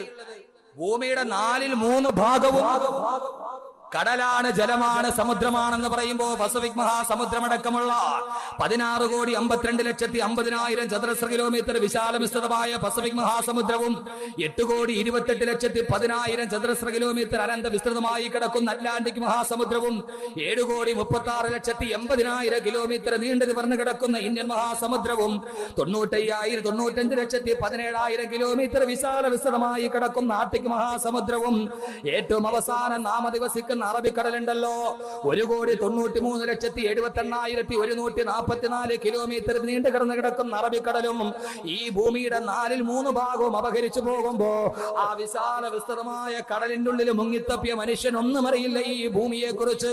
ഇതിൽ 1/4 ഭാഗം മാത്രമാണ് കരയുള്ളത്. ആ കരയിൽ തന്നെ മനുഷ്യൻ പൂർണ്ണമായിട്ട് ജീവിച്ചിട്ടില്ല. സഹാറ മരുഭൂമിയിൽ മനുഷ്യവാസമില്ല, താർപീഠ ഭൂമിയിൽ മനുഷ്യവാസമില്ല. 1/4 തന്നെ മനുഷ്യവാസം അതിന്റെ പകുതിയിൽ മാത്രമാവുള്ളത്. ഈ 4/3 ഭാഗം തന്നെ ഭൂമിയുടെ 7 ഭൂഖണ്ഡങ്ങളാ. ആ 7 ഭൂഖണ്ഡങ്ങളിൽപ്പെട്ട ഒരു ഭൂഖണ്ഡമാണ് നമ്മുടെ ഏഷ്യ ഭൂഖണ്ഡം. ആ ഏഷ്യ ഭൂഖണ്ഡത്തിൽപ്പെട്ട എത്രയോ രാജ്യങ്ങളിൽപ്പെട്ട ഒരു രാജ്യമാണ് നമ്മുടെ ഇന്ത്യ. നമുക്ക് ഭൂമിയെ കുറിച്ച് അറിയാവുന്ന അറിവെന്താണെന്ന് ചിന്തിച്ചു നോക്ക്. ആ ഇന്ത്യയുടെ 28 സംസ്ഥാനങ്ങളിൽപ്പെട്ട ഒരു സംസ്ഥാനമല്ലേ ഗോവണി ചാരി വെച്ചിരിക്കുന്നത് പോലെ ഭൂപടത്തിന്റെ താഴെ കിടക്കുന്ന 38,863 ചതുരശ്ര കിലോമീറ്റർ കിടക്കുന്ന കേരളം. ആ കേരളത്തിന്റെ 14 ജില്ലകളിൽപ്പെട്ട ഒരു ജില്ലയാണ് നമ്മുടെ തിരുവനന്തപുരം ജില്ല. ആ തിരുവനന്തപുരം ജില്ലയിലെ എത്രയോ ത്രിതല പഞ്ചായത്തുകൾപ്പെട്ട പഞ്ചായത്താണ് തോന്നക്കൽ പഞ്ചായത്ത്. ആ തോന്നക്കൽ പഞ്ചായത്തിലെ എത്രയോ വാർഡുകൾപ്പെട്ട ഒരു വാർഡാണ് നാം താമസിക്കുന്ന ഈ കല്ലൂരടക്കമുള്ള വാർഡ്. ആ വാർഡിൽ തന്നെ എത്രയോ വീടുകളുണ്ട്. വേണ്ട, കാലാകാലങ്ങളായി കല്ലൂർ ജമാഅത്തിൽ താമസിക്കുന്ന നിങ്ങളോട് ഈ ജമാഅത്തിൽ എത്ര വീടുണ്ടെന്ന് ചോദിച്ചാൽ കൃത്യമായിട്ട് പറയാൻ കഴിയോ? കൃത്യമായിട്ട് പറഞ്ഞാൽ തന്നെ ആ വീടുകളിലെ ആളുകളുടെ സ്ഥിതി വിവര കണക്ക് പറയാൻ പറ്റുമോ? വേണ്ട, നിങ്ങളുടെ തൊട്ടടുത്ത് താമസിക്കുന്ന അയൽവാസിയെ കുറിച്ച് ചോദിച്ചാൽ നിങ്ങൾക്ക് ആർക്കെങ്കിലും പറയാൻ കഴിയോ? വേണ്ട, ഞാനൊന്ന് ചോദിക്കട്ടെ. ഒന്നും ഞാൻ ചോദിക്കുന്നില്ല. നിങ്ങളെല്ലാവരും കാല് ചവിട്ടി വെച്ചിരിക്കുന്ന ഈ ഭൂമി ഉണ്ടല്ലോ, ഓ കാൽപ്പാടത്തിന്റെ അടിയിൽ നിന്ന് ഒരു പിടി മണ്ണെടുത്ത് വെച്ചിട്ട് ഓ മണ്ണിലേറൊക്കെ ധാതുലവണങ്ങൾ ഉണ്ടെന്ന് ചോദിച്ചാൽ പറയാൻ കഴിയോ? സഹോദരങ്ങളെ, അള്ള സൃഷ്ടിച്ച 3ാമത്തെ ലോകത്തെ കുറിച്ച് പറഞ്ഞാല് ഈ ഭൂമിയെ കുറിച്ച് നമുക്കറിയാവുന്ന അറിവിന്റെ പരിമിതി എത്രയാ? കാൽപ്പാടത്തിന്റെ അടിയിൽ കിടക്കുന്ന ഒരു പിടി മണ്ണിനെ കുറിച്ച് പോലും പറയാൻ എനിക്കോ നിങ്ങൾക്കോ കഴിയില്ലെങ്കിൽ അള്ളാഹു പറയുകയാണ് ഈ കാണുന്ന ഭൂമിയും സൂര്യനും ചന്ദ്രനും ഒക്കെ നിനക്ക് വേണ്ടിയാണ് അള്ളാഹു സൃഷ്ടിച്ചിരിക്കുന്നത്. എന്നിട്ട് അള്ള പറയുന്നു, നിന്നെ സൃഷ്ടിച്ചതോ എനിക്ക് വേണ്ടിയാണ്. ഈ ആലമുദ്ദുനിയായിൽ നിന്നെ സൃഷ്ടിച്ചതോ എനിക്ക് വേണ്ടിയാണ്. അതുകൊണ്ട് എന്നെ ആരാധിക്കണേ, എന്നെ സൂക്ഷിച്ച് ജീവിക്കണേ. ഇവിടെ നിന്ന് നീ ഒരു ദിവസം തിരിച്ചു പോകാനുള്ളതാണ്, ഒരു ദിവസം നീ ഇവിടെ നിന്ന് നടന്നു പോകാനുള്ളതാണ്. അതുകൊണ്ട് അള്ള പറഞ്ഞു, വത്തഖൂ യൗമൻ തുർജഊന ഫീഹി ഇലല്ലാഹ്. ഓ മനുഷ്യ, ഒരു ദിവസം നിന്നെ ഞാൻ എന്റെ അടുക്കലോട്ട് തിരിച്ചുവിടും. അന്ന് ഈ ആകാശം നശിക്കും, അന്ന് ഈ ഭൂമി നശിക്കും, അന്ന് ഈ കാണുന്ന സർവ്വതും നശിക്കും, മനുഷ്യനും നശിക്കും. കുല്ലു മൻ അലൈഹാ ഫാൻ, സർവ്വതും തകർന്ന് തരിപ്പണമാകും. വയബഖാ വജ്ഹു റബ്ബിക ദുൽ ജലാലി വൽ ഇക്റാം, മാന്യനും പ്രതാപവാനുമായ അല്ലാഹു മാത്രം ലോകത്ത് ബാക്കിയാകും. അള്ളാഹ് നമ്മളോട് പറഞ്ഞു, ഇവിടെ കുറച്ചു നാൾ താമസിച്ചോ, ഇതിനൊരു അവസാനമുണ്ട്. എന്നാ അവസാനം? നീ മരിക്കും, ഈ ആകാശവും പോകും, ഈ ഭൂമിയും പോകും, സർവ്വതും താഴെ പോകും. ഏതായാലും ഒരു ദിവസം മരിക്കും. ഒരു ദിവസം നിന്റെ ഫോട്ടോ വരും. എവിടെ? ചരമകോളത്തിൽ. അള്ളാഹുവിന്റെ പ്രവാചകൻ പറഞ്ഞു, ഈ ലോകത്ത് നിന്നൊരു അവസാനമുണ്ട്. മരണത്തോടുകൂടി നമ്മുടെ 3ാമത്തെ ലോകം അവസാനിക്കും. എപ്പോഴാണ് മരിക്കുന്നതെന്നറിയില്ല, എവിടെയാണ് മരിക്കുന്നതെന്നറിയില്ല. അതുകൊണ്ട് സഹോദരങ്ങളെ, എവിടെ വെച്ചാലും നമ്മുടെ മരണം സുനിശ്ചിതമാണ്. എവിടെ മരിക്കുമെന്നറിയില്ല, എവിടെ കബറടക്കുമെന്ന് മനുഷ്യനറിയില്ല. മനുഷ്യനെല്ലാം അറിയാം. ചന്ദ്രനിൽ വെള്ളമുണ്ടോ എന്ന് മനുഷ്യൻ നോക്കുകയാണ്, ചൊവ്വയിൽ മനുഷ്യനുണ്ടോ എന്ന് നോക്കുകയാണ്. എന്തിനാണ് മനുഷ്യൻ ചന്ദ്രനിൽ വെള്ളമുണ്ടോ എന്ന് നോക്കുന്നത്? ഭൂമിയിലെ വെള്ളം മുഴുവനും കുടിച്ചെടുത്തിട്ട് കുപ്പിയിലാക്കി വിട്ടുകുമ്പ വീർപ്പിച്ചവൻ ഇവിടെ തീർന്നപ്പോ ഇനി ചന്ദ്രനിൽ വെള്ളമുണ്ടോ എന്ന് നോക്കുകയാണ്, കുപ്പിയിലാക്കി വിൽക്കാൻ വേണ്ടി. എല്ലാ മനുഷ്യൻ നോക്കുന്നുണ്ട്. പക്ഷേ മനുഷ്യ, നിനക്കറിയാത്തത് ഒന്നേ ഉള്ളൂ, എവിടെയാണ് നീ മരിക്കുന്നതെന്നറിയില്ല. മൂന്നാമത്തെ നാലാമത്തെ ലോകത്തിന്റെ തുടക്കമാണ്. എല്ലാവർക്കും അറിയാം എവിടെ വെച്ചാ മരിക്കണേ, നമ്മുടെ കബർ എവിടെ അടക്കണേന്ന് ആർക്കെങ്കിലും അറിയാവോ? ആർക്കറിയാം നമ്മുടെ കബർ എവിടെയായിരിക്കും? എവിടെയാ നമ്മുടെ കബർ കുഴിക്കപ്പെടുന്നത്? ആർക്കെങ്കിലും അറിയാൻ പറ്റുമോ? ആർക്കും അറിയില്ല. കാരണം എന്താ? അള്ളാന്റെ റസൂല് പറഞ്ഞ സഹീഹായ ഹദീസ് ഇമാം അഹ്മദ് ഉദ്ധരിക്കുന്നു. അള്ളാഹു മനുഷ്യനെ സൃഷ്ടിച്ചത് മണ്ണിൽ നിന്നാണ്. ആണല്ലോ, മണ്ണിൽ നിന്നാണ്. അള്ളാഹു നമ്മളെ സൃഷ്ടിക്കാൻ ഉപയോഗിക്കുന്ന മണ്ണ് എവിടെ നിന്നെടുത്തോ അവിടെ ആയിരിക്കും നിന്റെ കബർ കുഴിക്കുക. എന്നെ സൃഷ്ടിക്കാനുള്ള മണ്ണ് അല്ലാഹു എവിടെ നിന്നെടുത്തോ അവിടെ ആയിരിക്കും എന്റെ കബർ കുഴിക്കുക. ആ മണ്ണിലേ ഞാൻ മരിക്കൂ, അവിടെയേ എന്റെ കബർ അടക്കൂ. ആർക്കറിയാം എന്നെ സൃഷ്ടിച്ചത് കാഞ്ഞാറാണോ, ഇപ്പൊ ഞാൻ താമസിക്കുന്ന കാരാളികോണത്താണോ, ഞാൻ ജോലി ചെയ്യുന്ന തിരുവനന്തപുരത്താണോ, ഇതല്ല വാതിന് പോണ വഴിക്ക് ഏതെങ്കിലും എവിടെയാണോ, എവിടത്തെ മണ്ണെടുത്താ സൃഷ്ടിച്ചെന്ന് ആർക്കെങ്കിലും അറിയാവോ? അറിയില്ല. അതുകൊണ്ട് ഈ പള്ളിക്കാട്ടിൽ തന്നെ കിടക്കാന്ന് വിചാരിക്കണ്ട. അള്ളാന്റെ റസൂല് പറഞ്ഞതാണ്.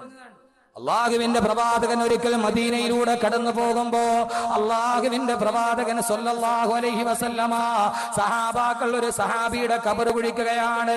അള്ളാഹുവിന്റെ റസൂല് ചോദിച്ചു, ലിമൻ ഹാദൽ ഖബർ, ഈ ഖബർ ആർക്ക് വേണ്ടിയാണ് കുഴിക്കപ്പെടുന്നത്? സഹാബത്ത് പറഞ്ഞു, പത്ര നബിയേ, ലിറജുലിൻ മിനൽ ഹബശ, ഹബശയിൽ നിന്ന് വന്ന ഒരു സഹാബി, അയാൾ മദീനയിൽ മരിച്ചു നബിയെ, അയാൾക്ക് വേണ്ടിയാണ് ഈ ഖബർ കുഴിക്കപ്പെടുന്നത്. ആ സമയത്ത് അല്ലാഹുവിന്റെ റസൂല് പറഞ്ഞു പത്രേ, സുബ്ഹാനല്ലാഹ്. അത്ഭുതത്തോടെ അല്ലാഹുവിന്റെ റസൂൽ അത്ഭുതത്തിന്റെ വാക്ക് പറഞ്ഞിട്ട് പറയുകയാണ്, എന്തോ ഒരു അത്ഭുതമാണ്. ഹബശയിൽ, അങ്ങ് ആഫ്രിക്കൻ ഭൂഖണ്ഡത്തിലെ എത്തോപ്യയിൽ ജനിച്ച മനുഷ്യൻ, അയാളെ ഖബറടക്കാനുള്ള ഖബർ മദീനത്ത് കുഴിക്കുന്നുവോ? അല്ലാഹുവിന്റെ റസൂല് പറഞ്ഞത് എന്താണെന്നറിയുമോ? സീക മിൻ അർളിൻ ഇലൽ അർളില്ലതി ഖുലിക മിൻഹാ, സീക മിൻ അർളിൻ ഇലൽ അർളില്ലതി ഖുലിക മിൻഹാ. അവൻ ജനിച്ച നാട്ടിൽ നിന്ന് അവനെ സൃഷ്ടിച്ച മണ്ണിലേക്ക് അല്ലാഹു അവനെ വലിച്ചു കൊണ്ടുവന്നു എന്ന് ആദരവായ പ്രവാചകൻ നബി മുഹമ്മദ് റസൂലുള്ളാഹ്. അല്ലാഹു റസൂൽ പറഞ്ഞെന്താ? അവൻ ജനിച്ച നാട്ടിൽ നിന്ന് അവനെ സൃഷ്ടിച്ച മണ്ണ് മദീനത്തെ മണ്ണാണ്. അതുകൊണ്ട് അവിടെ കൊണ്ട് കബറടക്കപ്പെട്ടു. അതുകൊണ്ടല്ലേ ചില ആളുകൾ ഗൾഫിൽ വെച്ച് മരിക്കും, മയ്യത്ത് നാട്ടിൽ കൊണ്ടുവരാൻ ശ്രമിച്ചാൽ നടക്കൂല, അവിടെ തന്നെ കബറടക്കും. അതിന്റെ അർത്ഥം എന്താ? അയാളെ സൃഷ്ടിച്ച മണ്ണ് അവിടുത്തെ മണ്ണാണ്. ഇനി കൊണ്ടുവരണ്ടാന്ന് തീരുമാനിച്ചാലും താനെ നാട്ടിലെത്തും. കാരണം അവനെ സൃഷ്ടിച്ച മണ്ണ് കല്ലൂർ പള്ളിപ്പറമ്പിലെ മണ്ണാണ്. ദുനിയാവെന്ന് പറഞ്ഞാൽ അതിന്റെ ഇടയിൽ എപ്പ മരിക്കുവോ ആ മരണത്തെ മാത്രം നോക്കി നിൽക്കേണ്ടവൻ, വേറൊന്നുമില്ല ദുനിയാവിൽ. മൂന്നാമത്തെ ലോകം കഴിയാൻ പോകുന്ന മരണത്തോടു കൂടിയാണ്. അള്ളാഹു മരിക്കുന്ന സമയത്ത് നല്ലവരായി മരിക്കാൻ നമുക്ക് തൗഫീഖ് നൽകട്ടെ. എവിടെയാണെങ്കിലും ജനിച്ച മണ്ണ് എവിടെയാണോ, പിടച്ച മണ്ണ് എവിടെയാണോ, അവിടെയാണ് കബറടക്കപ്പെടുക. അതുകൊണ്ടാണ് ബഹുമാനപ്പെട്ട ഇബ്നു സിരീൻ റഹിമഹുല്ലാഹ് പറഞ്ഞത്, അല്ലാഹുവിന്റെ റസൂലിന്റെ റൗളാ ശരീഫിന്റെ വലതു ഭാഗത്താണ് അബൂബക്കർ സിദ്ദീഖിന്റെ ഖബർ, ഇടതു ഭാഗത്താണ് ഉമർ ഫാറൂഖിന്റെ ഖബർ. വല്ലാഹി പടച്ച തമ്പുരാനെ തന്നെയാണ് സത്യം, അവരെ മൂന്ന് പേരെയും അല്ലാഹു പടച്ച മണ്ണാ, തൊട്ടടുത്ത മണ്ണായതുകൊണ്ടാണ് അവരൊന്നിച്ച് ഖബറടക്കപ്പെട്ടതെന്ന് ബഹുമാനപ്പെട്ട ഇബ്നു സിരീൻ റഹിമഹുല്ലാഹ്. സഹോദരങ്ങളെ, സൃഷ്ടിച്ച മണ്ണ് എവിടെയാണെന്നറിയാത്ത നാം, മരണത്തിന്റെ ചൂളം വിളി കാത്തു നിൽക്കുന്ന നാം, അള്ളാഹു നമ്മളോട് പറഞ്ഞതെന്താ? സ്വർഗത്തിലേക്ക് തിരിച്ചു പോകേണ്ടവരാണ്. അതുകൊണ്ട് ഞാൻ ഈ വിഷയം ഇവിടെ അവസാനിപ്പിക്കുകയാണ്. മരണത്തോടെ നമ്മുടെ നാലാമത്തെ ലോകം തുടങ്ങുകയാണ്, ആലമു ദുനിയാ പോവുകയാണ്. അതുകൊണ്ട് എപ്പോൾ മരിച്ചാലും സ്വർഗം കണ്ട് മരിക്കണേ, എപ്പോൾ മരിച്ചാലും പുഞ്ചിരിച്ചു കൊണ്ട് മരിക്കണേ. ഞാനുമൊക്കെ ചിരിക്കുന്നവരാണ്, എത്ര നന്നായിട്ട് നമ്മളിത് വർത്തമാനം കേട്ട് ചിരിക്കുന്നവരാണ്. എത്ര ചിരിച്ചിട്ടും കാര്യമില്ല സഹോദരങ്ങളെ. ഒടുക്കത്തെ ചിരി ചിരിക്കാൻ കഴിയണം, ഒടുക്കത്തെ ചിരി ചിരിക്കാൻ കഴിയണം. അതേത് ചിരിയാന്നറിയോ? ഇവിടെ വെച്ച് എത്ര ചിരിച്ചിട്ടും കാര്യമില്ല, ഒടുക്കത്തെ ചിരി ചിരിക്കാൻ കഴിയണം. ആ ചിരി ഏത് ചിരിയാന്നറിയുമോ? ഒരു സത്യവിശ്വാസിയുടെ അടയാളം എന്താന്നറിയോ? ജോ മർഗെ മോമിൻ ബാതു ഗോയം, ജോ മർഗെ മോമിൻ തബസും ബല്ലബവേസ്ത്, ജോ മർഗെ മോമിൻ ബാതു ഗോയം, ജോ മർഗെ മോമിൻ തബസും ബല്ലബവേസ്ത്. ഒരു യഥാർത്ഥ സത്യവിശ്വാസിയുടെ അടയാളം നിനക്ക് ഞാൻ പറഞ്ഞു തരട്ടെയോ? ഒരു യഥാർത്ഥ സത്യവിശ്വാസി അവൻ മരിക്കുന്ന നേരത്ത് പുഞ്ചിരി അവന്റെ ചുണ്ടില് പൂത്തുലഞ്ഞു കിടക്കണം. അസ്രായേലിനെ കാണുമ്പോ അവൻ ചിരിക്കണം, അവന്റെ ചുണ്ടിൽ പുഞ്ചിരി പൂത്തുലഞ്ഞു കിടക്കണം. ആർക്കറിയാം മരിക്കുന്ന സമയത്ത് ചിരിക്കാൻ കഴിയുമോ?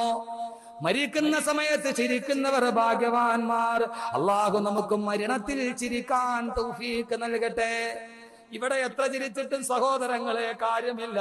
അസ്രായീൽ വന്ന് റൂഹ് പിടിച്ചു പ്രാണവേദനയിൽ പിടയുമ്പോ അസ്രായീലിനെ നോക്കി ചിരിക്കാൻ കഴിഞ്ഞാൽ അള്ളാഹു എനിക്കും നിങ്ങൾക്കും ആ മഹാഭാഗ്യം നൽകി അനുഗ്രഹിക്കട്ടെ.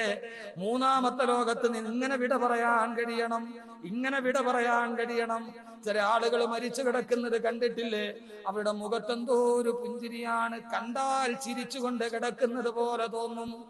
ചില ആളുകൾ മരിച്ചിട്ട് നോക്കുമ്പോ മരിച്ചെന്ന് തോന്നൂല, ചിരിച്ചുകൊണ്ട് നിൽക്കണ പോലെ തോന്നും. എന്ത് കണ്ടിട്ടാ ചിരിക്കുന്ന മരിക്കുന്ന സമയത്ത്? ആറാമത്തെ ലോകത്തേക്ക് നാം വന്നതെങ്ങനെയെന്നറിയുമോ? ചുറ്റുഭാഗം നമ്മൾ വന്നത് കരഞ്ഞുകൊണ്ട്. പ്രസവത്തിന്റെ സമയത്ത് ഒരു നവജാത ശിശു കരഞ്ഞുകൊണ്ടാണ് വരുന്നത്. ചുറ്റും നിൽക്കുന്നവരോ ചിരിക്കുകയാണ്. കൺമണി പിറന്നല്ലോ, കുഞ്ഞിനിക്ക് വന്നല്ലോ. നീയാണെങ്കിലോ കരച്ചിലാണ്. ചുറ്റും നിൽക്കുന്നവര് ചിരിക്കലാണ്. വലദതുക ഉമ്മുക യബിനാദമ ബാകിയ വന്നാസു ഹൗലക ലാഹികം മസ്റൂറാ. ഓ ആദമിന്റെ മോനെ, നീ ജനിച്ചപ്പോൾ നീ കരയുന്നു, ചുറ്റുപാട് നിൽക്കുന്നവര് ചിരിക്കുന്നു. ഇനി നീ ഇതാ പോകാൻ പോവുകയാണ്. നീ മരിക്കുമ്പോ വജ്ഹദിലി നഫ്സിക അൻ തകൂന ഇദാ ബകൗ ഫീ ഹാരി മൗതിക ലാഹികം മസ്റൂറാ. നീ എന്തിനാണ് പരിശ്രമിക്കേണ്ടത്? നീ മരണവെപ്രാളത്തിൽ പെടയുമ്പോ അന്ന് കരഞ്ഞ നീ ചിരിക്കണം.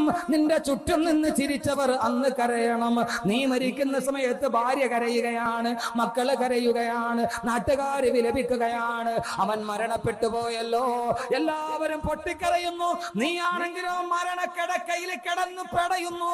അസ്രായീൽ റൂഹ് പിടിക്കുന്നു, തൊണ്ടക്കുടിയിൽ എത്തി നിൽക്കുന്നു. വാല് വല്ലാതെ കിടന്ന് മുട്ടിടിക്കുകയാണ്, പ്രാണവേദന അനുഭവിക്കുകയാണ്. വൽതഫത്തി സാഖു ബിസാഖ് ഇലാ റബ്ബിക യൗമഇദിനിൽ മസാഖ്. കാല് കിടന്നിട്ട് കൂട്ടിയിടിക്കുകയാണ്. അല്ലാഹുവേ, നിന്റെ അടുക്കലോട്ട് ഞാൻ വരികയാണ്. ഭാര്യ കിടന്ന് നിലവിളിക്കുന്നു, എന്റെ ഭർത്താവ് പോകുന്നുവോ? മക്കള് പറയുന്നു, ഉപ്പാ പോകല്ലേ, ഞങ്ങളെ വിട്ടു പോകല്ലേ. ആ സമയത്ത് നീ എന്ത് ചെയ്യണം? ഭാര്യ നിലവിളിക്കുമ്പോൾ നീ എന്ത് പറയണം? ഒരു ഭാര്യയും ഒരു ഭർത്താവും ഉണ്ടായിരുന്നത്രേ. വിവാഹത്തിന്റെ വാർഷിക ദിവസം ഭാര്യ തന്റെ ഭർത്താവ് കഴിഞ്ഞ വർഷം കല്യാണത്തിന് കൊടുത്ത പട്ടുസാരിയും കൊടുത്ത് തൊട്ടടുത്ത വീട്ടിലെ കല്യാണത്തിന് പോയി. അവിടെ കിടന്ന് രസിച്ചു മതിക്കുമ്പോഴാണ് ഒരാൾ വന്നിട്ട് പറയുന്നത്, മോളെ, നിന്റെ ഭർത്താവ് മരണപ്പെട്ടു പോയി പെണ്ണെ. ആ പെൺകുട്ടി ഓടി വന്നു. നോക്കുമ്പോൾ ഭർത്താവ് ഉമ്മറപ്പടിയിൽ മലർന്ന് കിടക്കുകയാണ്.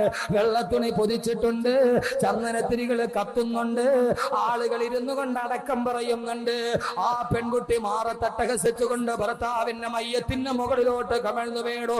കഴിഞ്ഞ വർഷം ഇതേ സമയത്ത് വിവാഹത്തിന്റെ പട്ടുടയാട എനിക്ക് സമ്മാനിച്ചവനെ, എന്റെ ഗണങ്ങളിൽ മന്ത്രച്ചരട് കോർത്തവനെ, എന്നെ വിട്ട് നീ പോവുകയാണോ?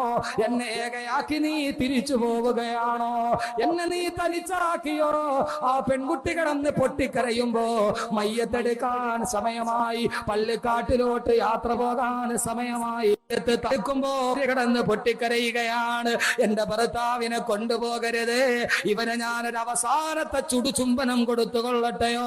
എത്രയോ മയ്യത്തെടുക്കുമ്പോ നമ്മൾ കാണുന്നുണ്ട് ഭർത്താവിനെ കെട്ടിപ്പിടിച്ച് പൊട്ടിക്കരയുന്ന ഭാര്യ. അവസാനത്തെ ചുംബനം കൊടുക്കാൻ ആ ഭാര്യ മരണപ്പെട്ടു പോയ ഭർത്താവിന്റെ നെറുകയിൽ ചുണ്ടു ചേർത്ത് വെക്കുമ്പോ മരണപ്പെട്ട ഭർത്താവ് പറയുന്നതായി കവി പറയുകയാണ്, ഉസ്നെ ശാദി കി ചൂടേ പകൻകർ चुमाता है मेरी कफन को उसी दिन से जन्नत के हूरे मुझे दूल्हा बनाए हुए थे. ആ ഭർത്താവ് പറയുന്ന മണ്ടിപ്പെണ്ണെ, നീ എനിക്ക് ചുംബനം നൽകുന്നുവോ? ഇത്രയും നാളും നിന്റെ ചുംബനം എനിക്ക് ആഗ്രഹമുണ്ടായിരുന്നു, പക്ഷേ ഇനി മുതൽ നിന്റെ ചുംബനം എനിക്ക് ആഗ്രഹമില്ല പെണ്ണെ. കാരണം എന്തെന്നറിയുമോ? ഉസീ ദിൻ സെ ജന്നത്ത് കെ ഹൂറേ മുझे दूल्हा बनाए हुए थे. ഞാൻ മരിച്ചത് മുതൽ സ്വർഗത്തിന്റെ ഹൂറിലീങ്ങൾ എനിക്ക് ചുംബനം തരാൻ കാത്തു നിൽക്കുമ്പോ നിങ്ങൾ എങ്ങനെയെങ്കിലും എന്നെ ഒന്ന് അടക്ക്, എന്നെ ഹൂറിലീങ്ങളൊന്ന് കെട്ടിപ്പിടിക്കട്ടെ എന്ന് പറഞ്ഞ് മരിക്കുന്ന സമയത്ത് ചിരിച്ചുകൊണ്ടിരുന്ന ഭർത്താവിനെ പോലെ എല്ലാവരും കരയുമ്പോ ചിരിച്ചുകൊണ്ട് വിട പറയാൻ കഴിഞ്ഞവൻ മനുഷ്യൻ. അള്ളാഹു നമുക്ക് ആ തൗഫീഖ് നൽകട്ടെ. എല്ലാ ബന്ധങ്ങളും നഷ്ടപ്പെട്ടു പോകുമ്പോ, ബന്ധങ്ങൾ ബന്ധുരം തന്നെയാണെങ്കിലും ബന്ധങ്ങളെല്ലാം തകർന്നു പോ നിർണയം. വ്യർത്ഥങ്ങൾ ജീവിത ബന്ധങ്ങൾ ഊഴിയിൽ അർത്ഥം ഗ്രഹിക്കുവാൻ കാലമെടുത്തു ഞാൻ. ബന്ധങ്ങൾ ബന്ധുരം തന്നെയാണെങ്കിലും ബന്ധങ്ങളെല്ലാം തകർന്നു പോ നിർണയം. ഈ ബന്ധങ്ങൾ എത്ര വലുതാണെങ്കിലും എല്ലാ ബന്ധങ്ങളും ഒരു ദിവസം ബന്ധനങ്ങളാകും. ഭാര്യ ഭർത്താവിനോട് വിട പറയും, ഭർത്താവ് ഭാര്യയോട് സലാം പറയും. വ്യർത്ഥങ്ങൾ ബന്ധങ്ങൾ, വ്യർത്ഥങ്ങൾ ജീവിത ബന്ധങ്ങൾ ഊഴിയിൽ. ഈ ലോകത്തെല്ലാ ബന്ധങ്ങളും വ്യർത്ഥമാണെന്ന് ഞാൻ തിരിച്ചറിഞ്ഞപ്പോ കാലമേറെ കഴിഞ്ഞുപോയി, എനിക്കൊന്നും ചെയ്യാൻ കഴിയാത്ത വൃദ്ധനായി മാറി. അതുകൊണ്ട് സഹോദരങ്ങളെ, മൂന്നാമത്തെ ലോകം അവസാനിക്കുകയാണ്. വിട പറയുമ്പോൾ ചിരിച്ചുകൊണ്ട് വിട പറയണം. അതാണ് നിന്റെ ജോലി. അല്ലാഹു തൗഫീഖ് നൽകട്ടെ. ഇനി നമ്മുടെ ജോലി എന്താ? മരിക്കുന്ന സമയത്ത് സ്വർഗം കണ്ട് മരിച്ചാൽ അള്ള പറഞ്ഞ തറവാട്ടിലേക്ക് തിരിച്ചു പോകാം. ഇനി നമ്മുടെ അടുത്ത ജോലി തുടങ്ങാൻ. ഏതായാലും മരണത്തോടു കൂടി അവസാനിക്കും, ഇല്ലേ? അതല്ലെങ്കിൽ മൂന്നാമത്തെ ലോകം അവസാനിക്കാൻ എങ്ങനെയാണ്? ഖിയാമത്ത് നാൾ സംഭവിക്കും. സഹോദരങ്ങളെ, ലോകം അവസാനിക്കും ഏതായാലും, അത് ഉറപ്പാണ്, ആർക്കും സംശയമില്ല. അള്ളാഹുവിന്റെ റസൂൽ ലോകാവസാനത്തിന് ഒത്തിരി അടയാളം പറഞ്ഞിട്ടുണ്ട്. അത് പറഞ്ഞ നമ്മുടെ വിഷയം തീരാതെ വരും. കുറെ അടയാളങ്ങൾ പറഞ്ഞിട്ടുണ്ട് റസൂലുള്ള. അതിൽ പറഞ്ഞ ഒന്നാണ് ഒരു മൂന്നാം ലോകമഹായുദ്ധം ഉണ്ടാവുക. മൂന്നാം ലോകമഹായുദ്ധം ഉണ്ടാവുക. അതിന്റെ ചാൻസിൽ എത്തി നിൽക്കുകയാണ് ലോകം. മൂന്നാം ലോകമഹായുദ്ധം ഉണ്ടാവാൻ പോവാൻ. ഇറാനെതിരെയുള്ള യുറേനിയം ആരോപണമൊക്കെ അതിന്റെ ഭാഗമാണ്. അള്ളാഹുവിന്റെ റസൂൽ പറഞ്ഞു, ബാബുൽ മലാഹിമിൽ കാണാൻ റസൂലുള്ള പറഞ്ഞാൻ, ലോകം അവസാനിക്കുന്നതിന് മുമ്പ് ഒരു രാജ്യമുണ്ടാകും. ആ രാജ്യമായിട്ട് ഗൾഫ് യുദ്ധത്തിന്റെ കാര്യമൊക്കെ റസൂലുള്ള പറഞ്ഞിട്ടുണ്ട്. ഗൾഫ് യുദ്ധം ഉണ്ടാവും.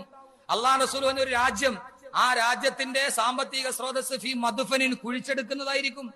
റസൂലുള്ള പെട്രോൾ കണ്ടുപിടിക്കുന്നതിനൊക്കെ മുമ്പ് മരുഭൂമിയിലെ വാഹനം ഒട്ടകം മാത്രമായിരുന്ന കാലത്ത് അള്ളാഹു റസൂൽ പറഞ്ഞ ഒരു രാജ്യം വരും. ആ രാജ്യത്തിന്റെ സാമ്പത്തിക സ്രോതസ് ഫീ മദ്ഫനിൻ, കുഴിച്ചെടുക്കുന്ന സാധനമായിരിക്കും. എന്താ? പെട്രോളിയം. റസൂലുള്ള പറഞ്ഞു ഇസ്മുഹു കൂത്ത്, അതിന്റെ പേര് കൂത്തെന്നായിരിക്കും. പിന്നീടായിരിക്കും അത് കുവൈത്തായത്. അള്ളാഹു റസൂൽ ബാബുൽ മലാഹിമിലെ കാണാം ഇസ്മുഹു കൂത്ത്. ലോകാവസാനത്തിന്റെ അടയാളമാണ് കൂത്തെന്ന് പറയുന്ന രാജ്യം. ആ രാജ്യത്തെ ആക്രമിക്കും ഒരു രാജാവ്. ആരെന്നറിയുമോ? മലിക്കും മിനൽ ജബാബിറ. സ്വേച്ഛാധിപതിയായ ഒരു രാജാവ് കൂത്തിനെ ആക്രമിക്കും. മദ്ഫനിനു വേണ്ടി, പെട്രോളിയത്തിന് വേണ്ടി. അള്ളാഹുവിന്റെ പ്രവാചകൻ പറയുന്നു, ആ സമയത്ത് കൂത്തെന്ന് പറയുന്ന ഗൾഫ് രാജ്യം പടിഞ്ഞാറിനോട് സഹായം തേടും. പടിഞ്ഞാറൻ ശക്തികൾ ഈ രാജ്യത്തെ രക്ഷിക്കാൻ വേണ്ടി തഹ്തറായാത്തിന് ശത്താ, പല കൊടികളുടെ കീഴിൽ ഇറാഖ് എന്ന് പറയുന്ന ഈ രാജ്യത്തെ ആക്രമിക്കുമെന്ന് ആദരവായ പ്രവാചകൻ നബി മുഹമ്മദ് മുസ്തഫ. അള്ളാന്റെ റസൂല് പറഞ്ഞാണ് ലോകാവസാനത്തിന്റെ അടയാളങ്ങൾ സംഭവിച്ചു കഴിഞ്ഞു. അള്ളാഹ് റസൂൽ പറഞ്ഞ് ഇറാഖിനെ ആക്രമിക്കും, അതിന് ഭക്ഷണ ഉപരോധമുണ്ടാകും. അത് കഴിയുമ്പോൾ വലനിരകളുടെ ഇടയിൽ ഒരു സമൂഹം ഉടലെടുക്കും. ആ സമൂഹം ഏതെന്നറിയുമോ? അള്ളാഹുന്റെ റസൂൽ പറഞ്ഞു, മലയിടുക്കുകളിൽ പുതുതായി രൂപം കൊണ്ടുന്നൊരു സമൂഹം. അസ്മാഉഹും കുനാ വഅൻസാബുഹും ഖുറാ. അവരുടെ പേര് കുഞ്ഞിയത്തിന്റെ പേരായിരിക്കും. വൻസാബുഹും ഖുറ, അവരുടെ പേര് ഗ്രാമത്തോട് ചേർന്ന് പറയുന്ന പേരായിരിക്കും. അവര് ധാരാളം രോമങ്ങളുള്ള ആളായിരിക്കും. അഫ്ഗാനികളെ കുറിച്ച് അല്ലാഹുവിന്റെ റസൂൽ പറഞ്ഞതാണ് പേര് കുഞ്ഞിയത്ത് പേരാണ്. അഹമ്മദ് ഷാ മുത്തവക്കിൽ എന്ന പേര് പോലെ, മുഹമ്മദ് റഫ്സഞ്ചാനി എന്ന പേര് പോലെ, ഗുൽബുദ്ദീൻ ഹിക്മത്തിയാർ എന്ന പേര് പോലെ അവരവരുടെ ഗോത്രത്തിലേക്ക് ചേർന്ന് വരുന്ന പേരുകളുമായി ധാരാളം വലിയ താടിയുള്ള നല്ല ഉയരമുള്ള കണ്ടാല് ജനങ്ങൾ അത്ഭുതത്തോടെ നോക്കുന്ന ഒരു വിഭാഗം ആളുകൾ ലോകാവസാനത്തിന് മുന്നോടിയായിട്ട് വരുമെന്ന് അല്ലാഹുവിന്റെ റസൂൽ നബി മുഹമ്മദ് റസൂലുള്ളാഹ്. കണ്ടതല്ലേ നമ്മള്? അഫ്ഗാനികളുടെ താടി എന്ന് പറഞ്ഞാൽ എന്തൊരു താടിയാഹും അസ്ഹാബ് ഷുഊർ, വലിയ രോമുള്ള സൗദി പൗരകരിലെ അഫ്ഗാനികളുടെ താടി എന്താ? അങ്ങനെ ഒരു സമൂഹം വരും, അവരെ ആക്രമിച്ച് കീഴടക്കും. അള്ളാഹുവിന്റെ പ്രവാചകൻ പറഞ്ഞു, അവസാനം ഇങ്ങനെ ലോകം മുഴുവനും അക്രമമൊക്കെ ഉണ്ടായി കഴിയുമ്പോ ഇസ്ലാമിക രാജ്യത്തിനെതിരെ സർവ്വതും വാളോങ്ങി നിൽക്കുമ്പോൾ ഇസ്ലാമിക സമൂഹം നോക്കും, പടച്ചവനെ ഞങ്ങൾക്കൊരു പൊതു നായകനെ കിട്ടിയിരുന്നെങ്കിൽ. അങ്ങനെ അവർ ആഗ്രഹിക്കുമ്പോഴാണ് ഇമാം മഹ്ദി വരുന്നത്. ഇമാം മഹ്ദിയെ കഅബയിൽ വെച്ച് കഅബയിൽ തവാഫ് ചെയ്യുന്നതിന്റെ ഇടയിൽ ഇമാം മഹ്ദിയെ കണ്ടെത്തും. പറയണോ അത്?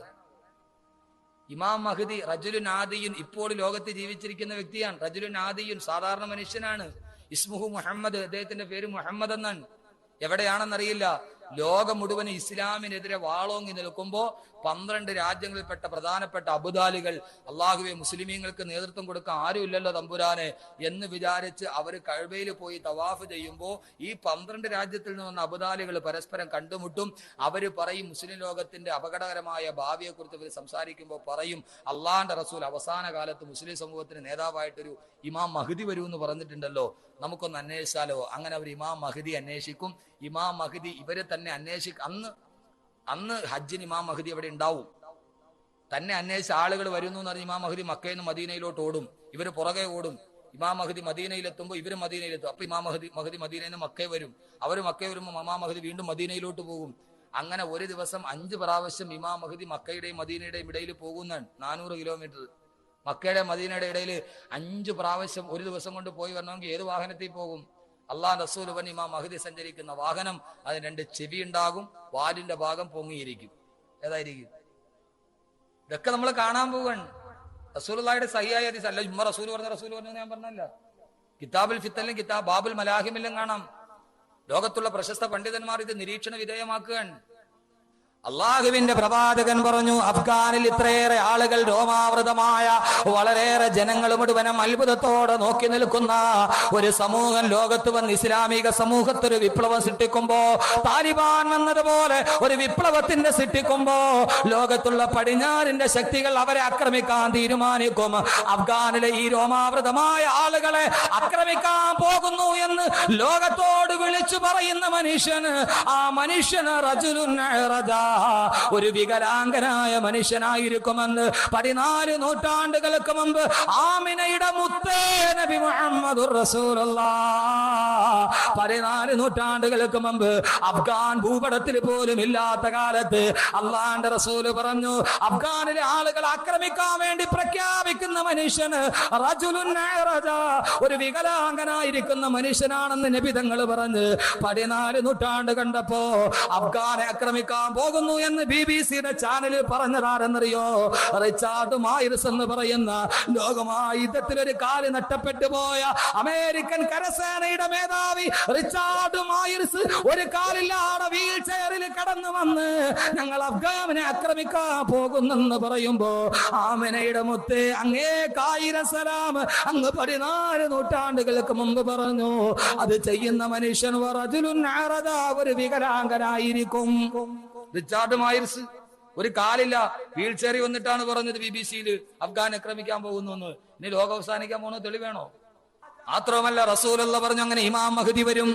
ഇമാം മഹ്ദി അലൈഹി സ്വലാത്തു വസ്സലാം വന്നു കഴിയുമ്പോ അവസാനം എല്ലാത്തിനും പരിഹാരമായി ഇമാം മഹ്ദി ലോകത്തെ നയിക്കും. ലോകം മുഴുവനും ഇസ്ലാമിന്റെ കീഴിൽ വരും. അങ്ങനെ ഇമാം മഹ്ദിയുടെ കീഴിൽ ലോകം മുഴുവനും സമൃദ്ധിയുണ്ട്. ബലിയുടെ കാര്യം പോലെ കള്ളവുമില്ല, പൊളിയുമില്ല, എള്ളോളമില്ല, പൊളിവചനം എന്ന് പറഞ്ഞതുപോലെ എല്ലായിടത്തും ശാന്തി കളിയാടുമ്പോ മുസ്ലിമീങ്ങൾ സമാധാനത്തോടെ കിടന്നുറങ്ങും. വാങ്ങുമ്പോഴാണ് അതാ അടുത്ത വാർത്ത വരുന്നത്. അതാ ഖുറൂജു മസീഹി ദജ്ജാൽ, ദജ്ജാൽ പുറപ്പെടലായി. ദജ്ജാൽ മനുഷ്യരെ മുഴുവനും കൊന്നൊടുക്കുമ്പോ, ദജ്ജാൽ മനുഷ്യരെ മുഴുവനും കൊന്നൊടുക്കുമ്പോ, ദജ്ജാൽ മനുഷ്യരെ മുഴുവനും 900,000 ജൂതന്മാര് ദജ്ജാലിന്റെ പുറകിൽ അണിനിരക്കും. ഇന്നത്തെ ഇസ്രായേലിന്റെ സന്താനങ്ങൾ, പലസ്തീനിലെ പാവപ്പെട്ടവരെ വിമാനവേദ പീരങ്കികളുടെ മുമ്പിൽ തച്ചുടയ്ക്കുന്ന ഇസ്രായേലിന്റെ ജൂതന്മാര്, 90,000 ജൂതന്മാര് ദജ്ജാലിന്റെ പുറകിലുണ്ടാകും. മുസ്ലിമീങ്ങളെ മുഴുവനും ദജ്ജാൽ മനുഷ്യരെ രണ്ടായിട്ട് കീറി കാണിക്കും അത്രേ. രണ്ടായിട്ട് കീറിയിട്ട് വീണ്ടും ഒട്ടിച്ച് കാണിക്കും. അവൻ കയ്യിൽ വെച്ച് തീപ്പന്തം ഉണ്ടാക്കി കാണിക്കും. കടലിലെ വെള്ളം മുഴുവനും കുടിച്ചു പറ്റി കാണിക്കും. മുസ്ലിമീങ്ങളെ മുഴുവനെ കത്തിക്കരിച്ച് ചാമ്പലാക്കുമ്പോ മുസ്ലിമീങ്ങൾ ഇമാം മഹ്ദിയോട് പരാതി പറയുമ്പോ ഇമാം മഹ്ദി ദജ്ജാലിനെ നേരിടാൻ വേണ്ടി യാത്ര ചെയ്യും. അവര് യാത്ര ചെയ്ത് ദിമിഷ്കിലെ പള്ളിയിലെത്തും. അവിടെ അസർ നമസ്കാരത്തിന് ബാങ്ക് വിളിച്ച് കാത്തിരിക്കുമ്പോ അതാ ദിമിഷ്കിലെ പള്ളിയുടെ വെള്ളമിനാരത്തില്, കിഴക്കേ ഭാഗത്തുള്ള വെള്ളമിനാരത്തില്, മിമ്മിനാറത്തിൽ ദിമിഷ്കിലെ പള്ളിയിലെ വെള്ളമിനാരത്തില് അതാ ബഹുമാനപ്പെട്ട റൂഹുല്ലാഹി ഈസാ നബി അലൈഹിസ്സലാത്തു വസ്സലാം വന്നിറങ്ങുമെന്ന് നബി മുഹമ്മദുർ റസൂലുള്ളാഹ്. ഈസാ നബി വരും ദിമിഷ്കിലെ പള്ളത്തിലോ വെള്ളമിനാരത്തില്. അള്ളാഹുവിന്റെ റസൂൽ എന്ന് പറയുമ്പോൾ ദിമിഷ്കിൽ ഇസ്ലാം ചെന്നിട്ടുമില്ല, അങ്ങനെ ഒരു പള്ളിയില്ല, അതിനൊരു വെള്ളമിനാരവും ഇല്ല. പക്ഷെ ഇപ്പൊ അതിന് പള്ളിയുണ്ട്, വെള്ളമിനാരമുണ്ട്. കിഴക്കേ ഭാഗത്ത് വെള്ളമിനാരം, മിനാറത്തിൽ ബൈള. ഈസാ നബി വന്നിറങ്ങും, ഈസാ നബി ഭരിക്കും. അതിനുശേഷം പിന്നെ യൗജൂജ് മൗജൂജ് വരും, ദാബത്തിൽ അടൽ വരും, ജഹ്ജ എന്ന് പറയുന്ന ഒരു ഭരണാധികാരി വരും. ഈസാ നബി അലൈഹി സ്വലാത്തു വസ്സലാം വഫാത്താകും. നബി തങ്ങളുടെ റൗളയുടെ തൊട്ടടുത്ത് സ്ഥലം ഇട്ടിട്ടുണ്ട്, അവിടെ കൊണ്ട് അടക്കും. ഒരു വിശാലമായ വിഷയമാണ്, നമുക്ക് പിന്നീട് എപ്പോഴേലും പറയാം. അത് പറഞ്ഞു തന്നാൽ നാളെ കഴിഞ്ഞും തീരൂല. ഏറ്റവും അവസാനം, ലോകാവസാനത്തിന്റെ ഏറ്റവും അവസാനത്തെ അടയാളം എന്താ? ഒരു സൂര്യഗ്രഹണം ഉണ്ടാവും. ലോകാവസാനത്തിന്റെ ഏറ്റവും അവസാനത്തിന് തൊട്ടുമുമ്പുള്ള അടയാളം ഒരു സൂര്യഗ്രഹണം ഉണ്ടാവും. ഇപ്പൊ ഒരു സൂര്യഗ്രഹണം നടന്നില്ലേ? ഉച്ചയ്ക്ക് രാത്രിയായി. പേടിച്ച് വിറച്ചു നിന്ന്. മണക്കാട് ഞാൻ ജുമയ്ക്ക് സൂര്യഗ്രഹണം പറഞ്ഞപ്പോ പിറ്റേ ആഴ്ച വേണേൽ പൊന്നുസ്താങ്ങൾ വല്ലാതെ പേടിപ്പിച്ചോളഞ്ഞു. ഞാൻ പേടിപ്പിച്ചിട്ട് അള്ള പറഞ്ഞല്ല, സൂര്യഗ്രഹണം മനുഷ്യരെ പേടിപ്പിക്കാൻ വേണ്ടി അള്ള വെച്ചിരിക്കുകയാണ്. കിയാമത്താൾ മുമ്പ് ഒരു സൂര്യഗ്രഹണം ഉണ്ടാവും. ഒരു രാത്രി ജനങ്ങൾ ഇശാ നിസ്കാരമൊക്കെ കഴിഞ്ഞ് കിടന്നുറങ്ങിയിട്ട് രാവിലെ നോക്കുമ്പോൾ സൂര്യനെ കാണാനില്ല. രാവിലെ സൂര്യൻ ഉദിക്കുന്നില്ല. കൂരിരുട്ട്, വെളിച്ചമില്ല. അന്ന് വെളിച്ചത്തിന് വേണ്ടി ഏതൊക്കെ സംവിധാനമുണ്ടോ, തീപ്പെട്ടി ഉരച്ചാൽ കത്തൂല, ലൈറ്റ് ഇട്ടാൽ തെളിയൂല. ബഹുമാനപ്പെട്ട റസൂലുള്ളാഹി സ്വല്ലല്ലാഹു അലൈഹി വസല്ലം പറഞ്ഞു, ജനങ്ങൾ വിശന്ന് കിടന്ന് കരഞ്ഞ് അവസാനം 73 ദിവസം കഴിഞ്ഞിട്ടാണ് സൂര്യൻ ഉദിക്കുന്നത്. ഉദിക്കുന്നത് എവിടെ നിന്നാ? പടിഞ്ഞാറ് നിന്ന്. അതേവരെ കിഴക്കുദിച്ച സൂര്യൻ പടിഞ്ഞാറ് നിന്ന് ഉദിക്കും. പടിഞ്ഞാറ് നിന്ന് സൂര്യൻ ഉദിച്ചാൽ അതോടെ തൗബയുടെ വാതിൽ അടക്കപ്പെട്ടു. ഇനി ആര് പറഞ്ഞാലും തൗബ സ്വീകരിക്കപ്പെടുകയില്ല. അങ്ങനെ ഇരിക്കുമ്പോഴാണ് ലോകാവസാനത്തിന്റെ ഏറ്റവും അവസാനത്തെ അടയാളം. അതെന്തറിയുമോ? കഅബാലയം പൊളിക്കപ്പെടുമെന്ന് നബി മുഹമ്മദ് റസൂലുള്ളാഹ്. 60,000-ഓളം വരുന്ന ആളുകളെ കഅബാലയം പൊളിക്കും. അതിലൊരു മനുഷ്യൻ കഅബാലയത്തിന്റെ മുകളിൽ കയറി നിൽക്കും, കഅബയുടെ ഇഷ്ടിക പിഴുതെടുക്കും. ആ മനുഷ്യന്റെ കുതികാല്, അവന്റെ കാലിന്റെ വിരല് പുറകോട്ടും കാലിന്റെ കുതി മുമ്പോട്ടുമായി ഇരിക്കുമെന്ന് നബി മുഹമ്മദ് റസൂലുള്ളാഹ്. 60,000 പേര് നിരന്ന് ജിദ്ദ കടലിടുക്ക് വരെ നിൽക്കും. ഓരോ ഇഷ്ടികയും കൈമാറി കഅബാലയത്തിന്റെ കല്ലുകൾ ജിദ്ദ കടലിടുക്കിലേക്ക് വലിച്ചെറിയും.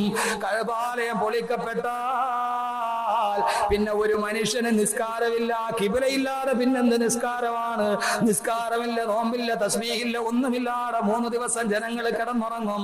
അവസാനം അതാ ഒരു ദിവസം വ്യാഴാഴ്ച കിടന്നുറങ്ങി, വെള്ളിയാഴ്ച രാവിലെ സുബഹിന്റെ സമയമാകുമ്പോ പള്ളിയുടെ ബാങ്കല്ല കേൾക്കുന്നത്, ഒരു വല്ലാത്ത ശബ്ദം കേൾക്കുന്നു, സൈറൻ മുഴങ്ങുന്നത് പോലെ. അതേതെന്നറിയുമോ? ഇസ്രാഫീൽ സൂറെന്ന കാഹളത്തിൽ ഊതുന്നതാണെന്ന് പ്രവാചകൻ നബി മുഹമ്മദ് റസൂലുള്ളാഹ്. രാവിലെ കേൾക്കുന്നത് ഇസ്രാഫീൽ സൂറെന്ന കാഹളത്തിൽ ഊതുന്നതാണ്. വെള്ളിയാഴ്ചയാണ് ലോകം അവസാനിക്കുന്നത്. റസൂലുള്ളാഹി പറഞ്ഞിട്ടുണ്ട്, അവസാനിക്കണ ഏതായാലും എന്നായിരിക്കും? വെള്ളിയാഴ്ച ആയിരിക്കും. അതുകൊണ്ട് വെള്ളിയാഴ്ച എങ്കിലും പള്ളിയിൽ പോണേ. ലോകാവസാനം ഏതായാലും വരുന്ന വെള്ളിയാഴ്ചയാണ്. വെള്ളിയാഴ്ച പള്ളിയിൽ ചെല്ലുമ്പോൾ എപ്പോഴും ദുആ ചെയ്യണം, അല്ലാഹ് ഈ വെള്ളിയാഴ്ച ആക്കല്ലേ എന്ന്. വെള്ളിയാഴ്ച പോകൂല. ഞാൻ കൊല്ലത്ത് ജോലി ചെയ്യുമ്പോൾ ഒരാളെന്നെ മോളുടെ കല്യാണത്തിൽ വിളിക്കാൻ പറഞ്ഞു. ഞാൻ വെച്ച് നിങ്ങൾ ഇവിടെ താമസിക്കുന്നത്? അതെ, ഞാൻ വെള്ളിയാഴ്ച പോലും കണ്ടിട്ടില്ലല്ലോ നിങ്ങളെ. അത് ഉസ്താദ് എനിക്ക് വീട്ടിൽ ഇരുന്നാൽ കേൾക്കാന്ന്. വെള്ളിയാഴ്ച ജുമയ്ക്ക് വരാത്ത എന്നാൽ ഉസ്താദ് എനിക്ക് വീട്ടിൽ ഇരുന്നാ കേൾക്കാറ്. ഇത്രയൊക്കെ ആയിട്ട് മനുഷ്യന്റെ അവസ്ഥ ഇതാണ്. ലോകാവസാനം സംഭവിക്കുന്ന രാവിലെ, ഒരു വെള്ളിയാഴ്ച രാവിലെ അതാ കേൾക്കുന്നു കിഴക്കുനിന്നൊരു വല്ലാത്ത ശബ്ദം. ആ ശബ്ദം എന്തോ ഒരു ശബ്ദമാണെന്നറിയുമോ? ആ ശബ്ദം എന്ത് ശബ്ദമാണ്? അല്ല തന്നെ പറയട്ടെ. ഇൻകാനത്ത് ഇല്ല സൈഹതൻ വാഹിദ ഫൈദാഹും ജമീഉൻ ലദൈനാ മുഹ്ളറൂൻ. ഇൻകാനത്ത് ഇല്ല സൈഹതൻ വാഹിദ. സൂറത്ത് യാസീനാണ്. ഒരു ഇടിമുഴക്കം പോലെ ഒരു ശബ്ദം കേൾക്കുമ്പോ ഇസ്രാഫീൽ സൂറന്ന കാഹളത്തിൽ ഒന്നാമത് ഊരിക്കഴിഞ്ഞാൽ എന്താ സംഭവിക്കുന്നതെന്നറിയുമോ? ഫൈദാ നുഫിഖ ഫിസ്സൂരി ഫസൈഖ മൻ ഫിസ്സമാവാതി വമൻ ഫിൽ അർളി ഇല്ലാ മൻ ശാ അല്ലാഹ്. ഇസ്രാഫീൽ സൂറന്ന കാഹളത്തിൽ ആദ്യം ഊതിക്കഴിഞ്ഞാൽ ഫസൈഖ മൻ ഫിസ്സമാവാതി വമൻ ഫിൽ അർളി ഇല്ലാ മൻ ശാ അല്ലാഹ്. ഈ ഭൂമിയിലുള്ള ആകാശഭൂമിയിലുള്ള സർവ്വതും തകർന്ന് തരിപ്പണമാകുമത്രേ. എല്ലാം തകർന്ന് തരിപ്പണമാകാൻ തുടങ്ങും. ഈ ആകാശമില്ല, സൂര്യനില്ല, ഭൂമിയില്ല, ചന്ദ്രനില്ല, നക്ഷത്രമില്ല, താരാപഥമല്ല. അള്ള പറയുന്നു സൂര്യനെ ചുരുട്ടപ്പെടും. ഇസ്രാഫീൽ ഊതിക്കഴിഞ്ഞാൽ പിന്നെ സൂര്യനില്ല, സൂര്യനെ ചുരുട്ടപ്പെടും. സൂര്യനെ ചുരുട്ടുന്ന സമയം അള്ള പറയുകയാണ്, കൗറ എന്ന് പറഞ്ഞാൽ തുണി ചുരുട്ടണ മാതിരി 1.5 കോടി ഡിഗ്രി സെന്റിഗ്രേഡിൽ കത്തിജ്വലിക്കുന്ന സൂര്യനെ ചുരുട്ടപ്പെടും. അള്ളാഹു പറയുന്നു ആ സമയത്ത് നക്ഷത്രങ്ങൾ മുഴുവനും മൂവാണ്ടം മാങ്ങ വീടുന്നത് മാതിരി വീടാൻ തുടങ്ങും. ശാസ്ത്രം തന്നെ പറയുന്നത് എന്താണെന്നറിയോ? ഈ സൂര്യനിലും നക്ഷത്രങ്ങളിലും ഉള്ളത് ഹൈഡ്രജനും ഹീലിയവുമാണ്. അതുകൊണ്ടാണ് ഇത് കത്തുന്നത്. ഹൈഡ്രജനും ഹീലിയവും തീർന്നു കഴിഞ്ഞാൽ ഈ നക്ഷത്രങ്ങൾ മുഴുവനും ചുരുങ്ങാൻ തുടങ്ങും. അത് ചുരുങ്ങി ചുരുങ്ങി അവസാനം ആകാശത്തൊരു പൊട്ടക്കിണറുണ്ടത്രേ. അതിന്റെ പേര് ദ ബ്ലാക്ക് ഹോൾ, തമോഗർത്തം എന്ന് പറയുന്ന ഒരു വലിയ കുഴിയുണ്ട്. ഈ നക്ഷത്രങ്ങൾ ചുരുങ്ങി ചുരുങ്ങി വൈറ്റ് ഡാർഫ്, വെളുത്ത കുള്ളൻ എന്ന് പറയുന്ന അവസ്ഥയിൽ ഈ കുഴിയിലേക്ക് ഉരുകി ഉരുകി ഒലിക്കാൻ തുടങ്ങും. തമോഗർത്തത്തിലേക്ക് ബിഗ് ബാങ് തിയറി പഠിക്കുന്ന കുട്ടികൾക്കറിയാം ഈ സൂര്യന്റെ അവസാനം എങ്ങനെയാണ്. ശാസ്ത്രം തന്നെ പറയുകയാണ്, ഒരിക്കലേതായാൽ സൂര്യൻ തകരും. ഈ സൂര്യൻ മുഴുവനും കൊച്ചു കൊച്ചായി ഉരുകി ഈ കുഴിയിലേക്ക് പോയി വീടും.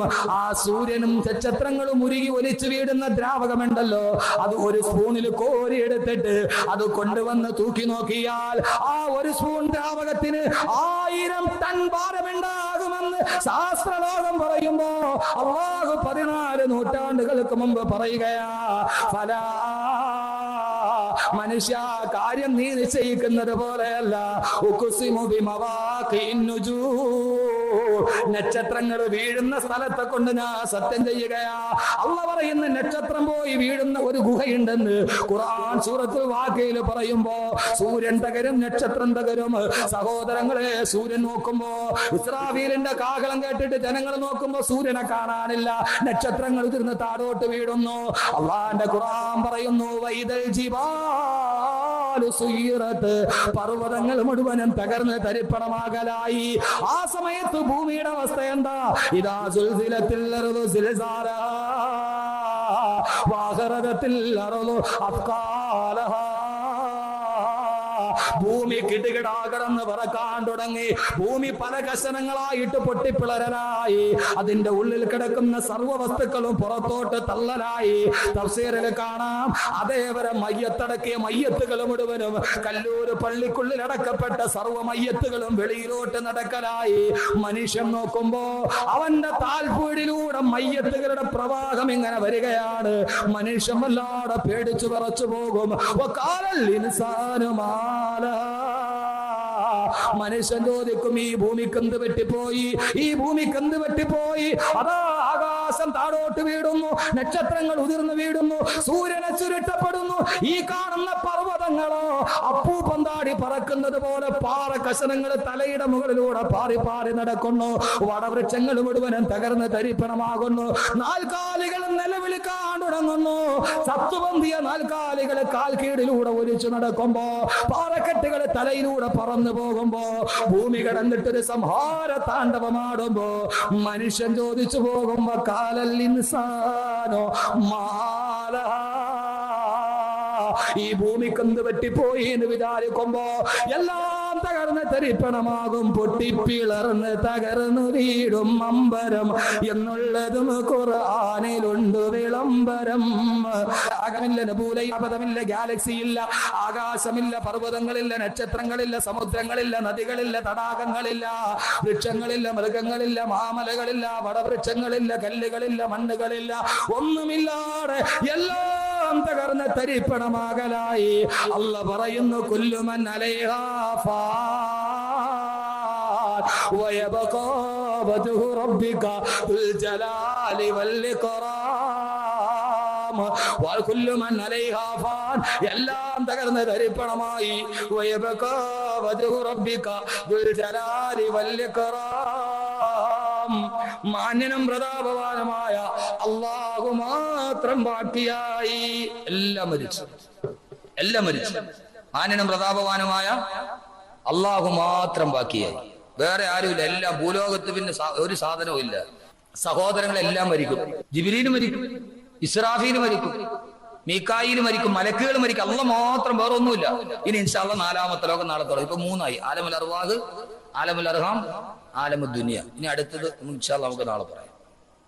ജിബ്രീൽ മരിക്കും, ഇസ്രാഫീൽ മരിക്കും, അസ്റായീൽ മരിക്കും. ഇവരുടെ എല്ലാം റൂഹ് അസ്റായീൽ പിടിക്കും. ഇവരുടെ എല്ലാം റൂഹ് അസ്റായീൽ പിടിക്കും. അവസാനം അള്ളാഹു അസ്റായീൽ മാത്രം ബാക്കിയാവും. എല്ലാരും അസ്റായീൽ പിടിച്ചു, ജിബ്രീലിനെയും പിടിച്ചു, മീകായിലിനെയും പിടിച്ചു, ഇസ്രാഫീലിനെയും പിടിച്ചു, സർവ്വനെയും പിടിച്ചു. ഏറ്റവും അവസാനം അള്ളാഹു അസ്റായീൽ മാത്രം ബാക്കിയായി.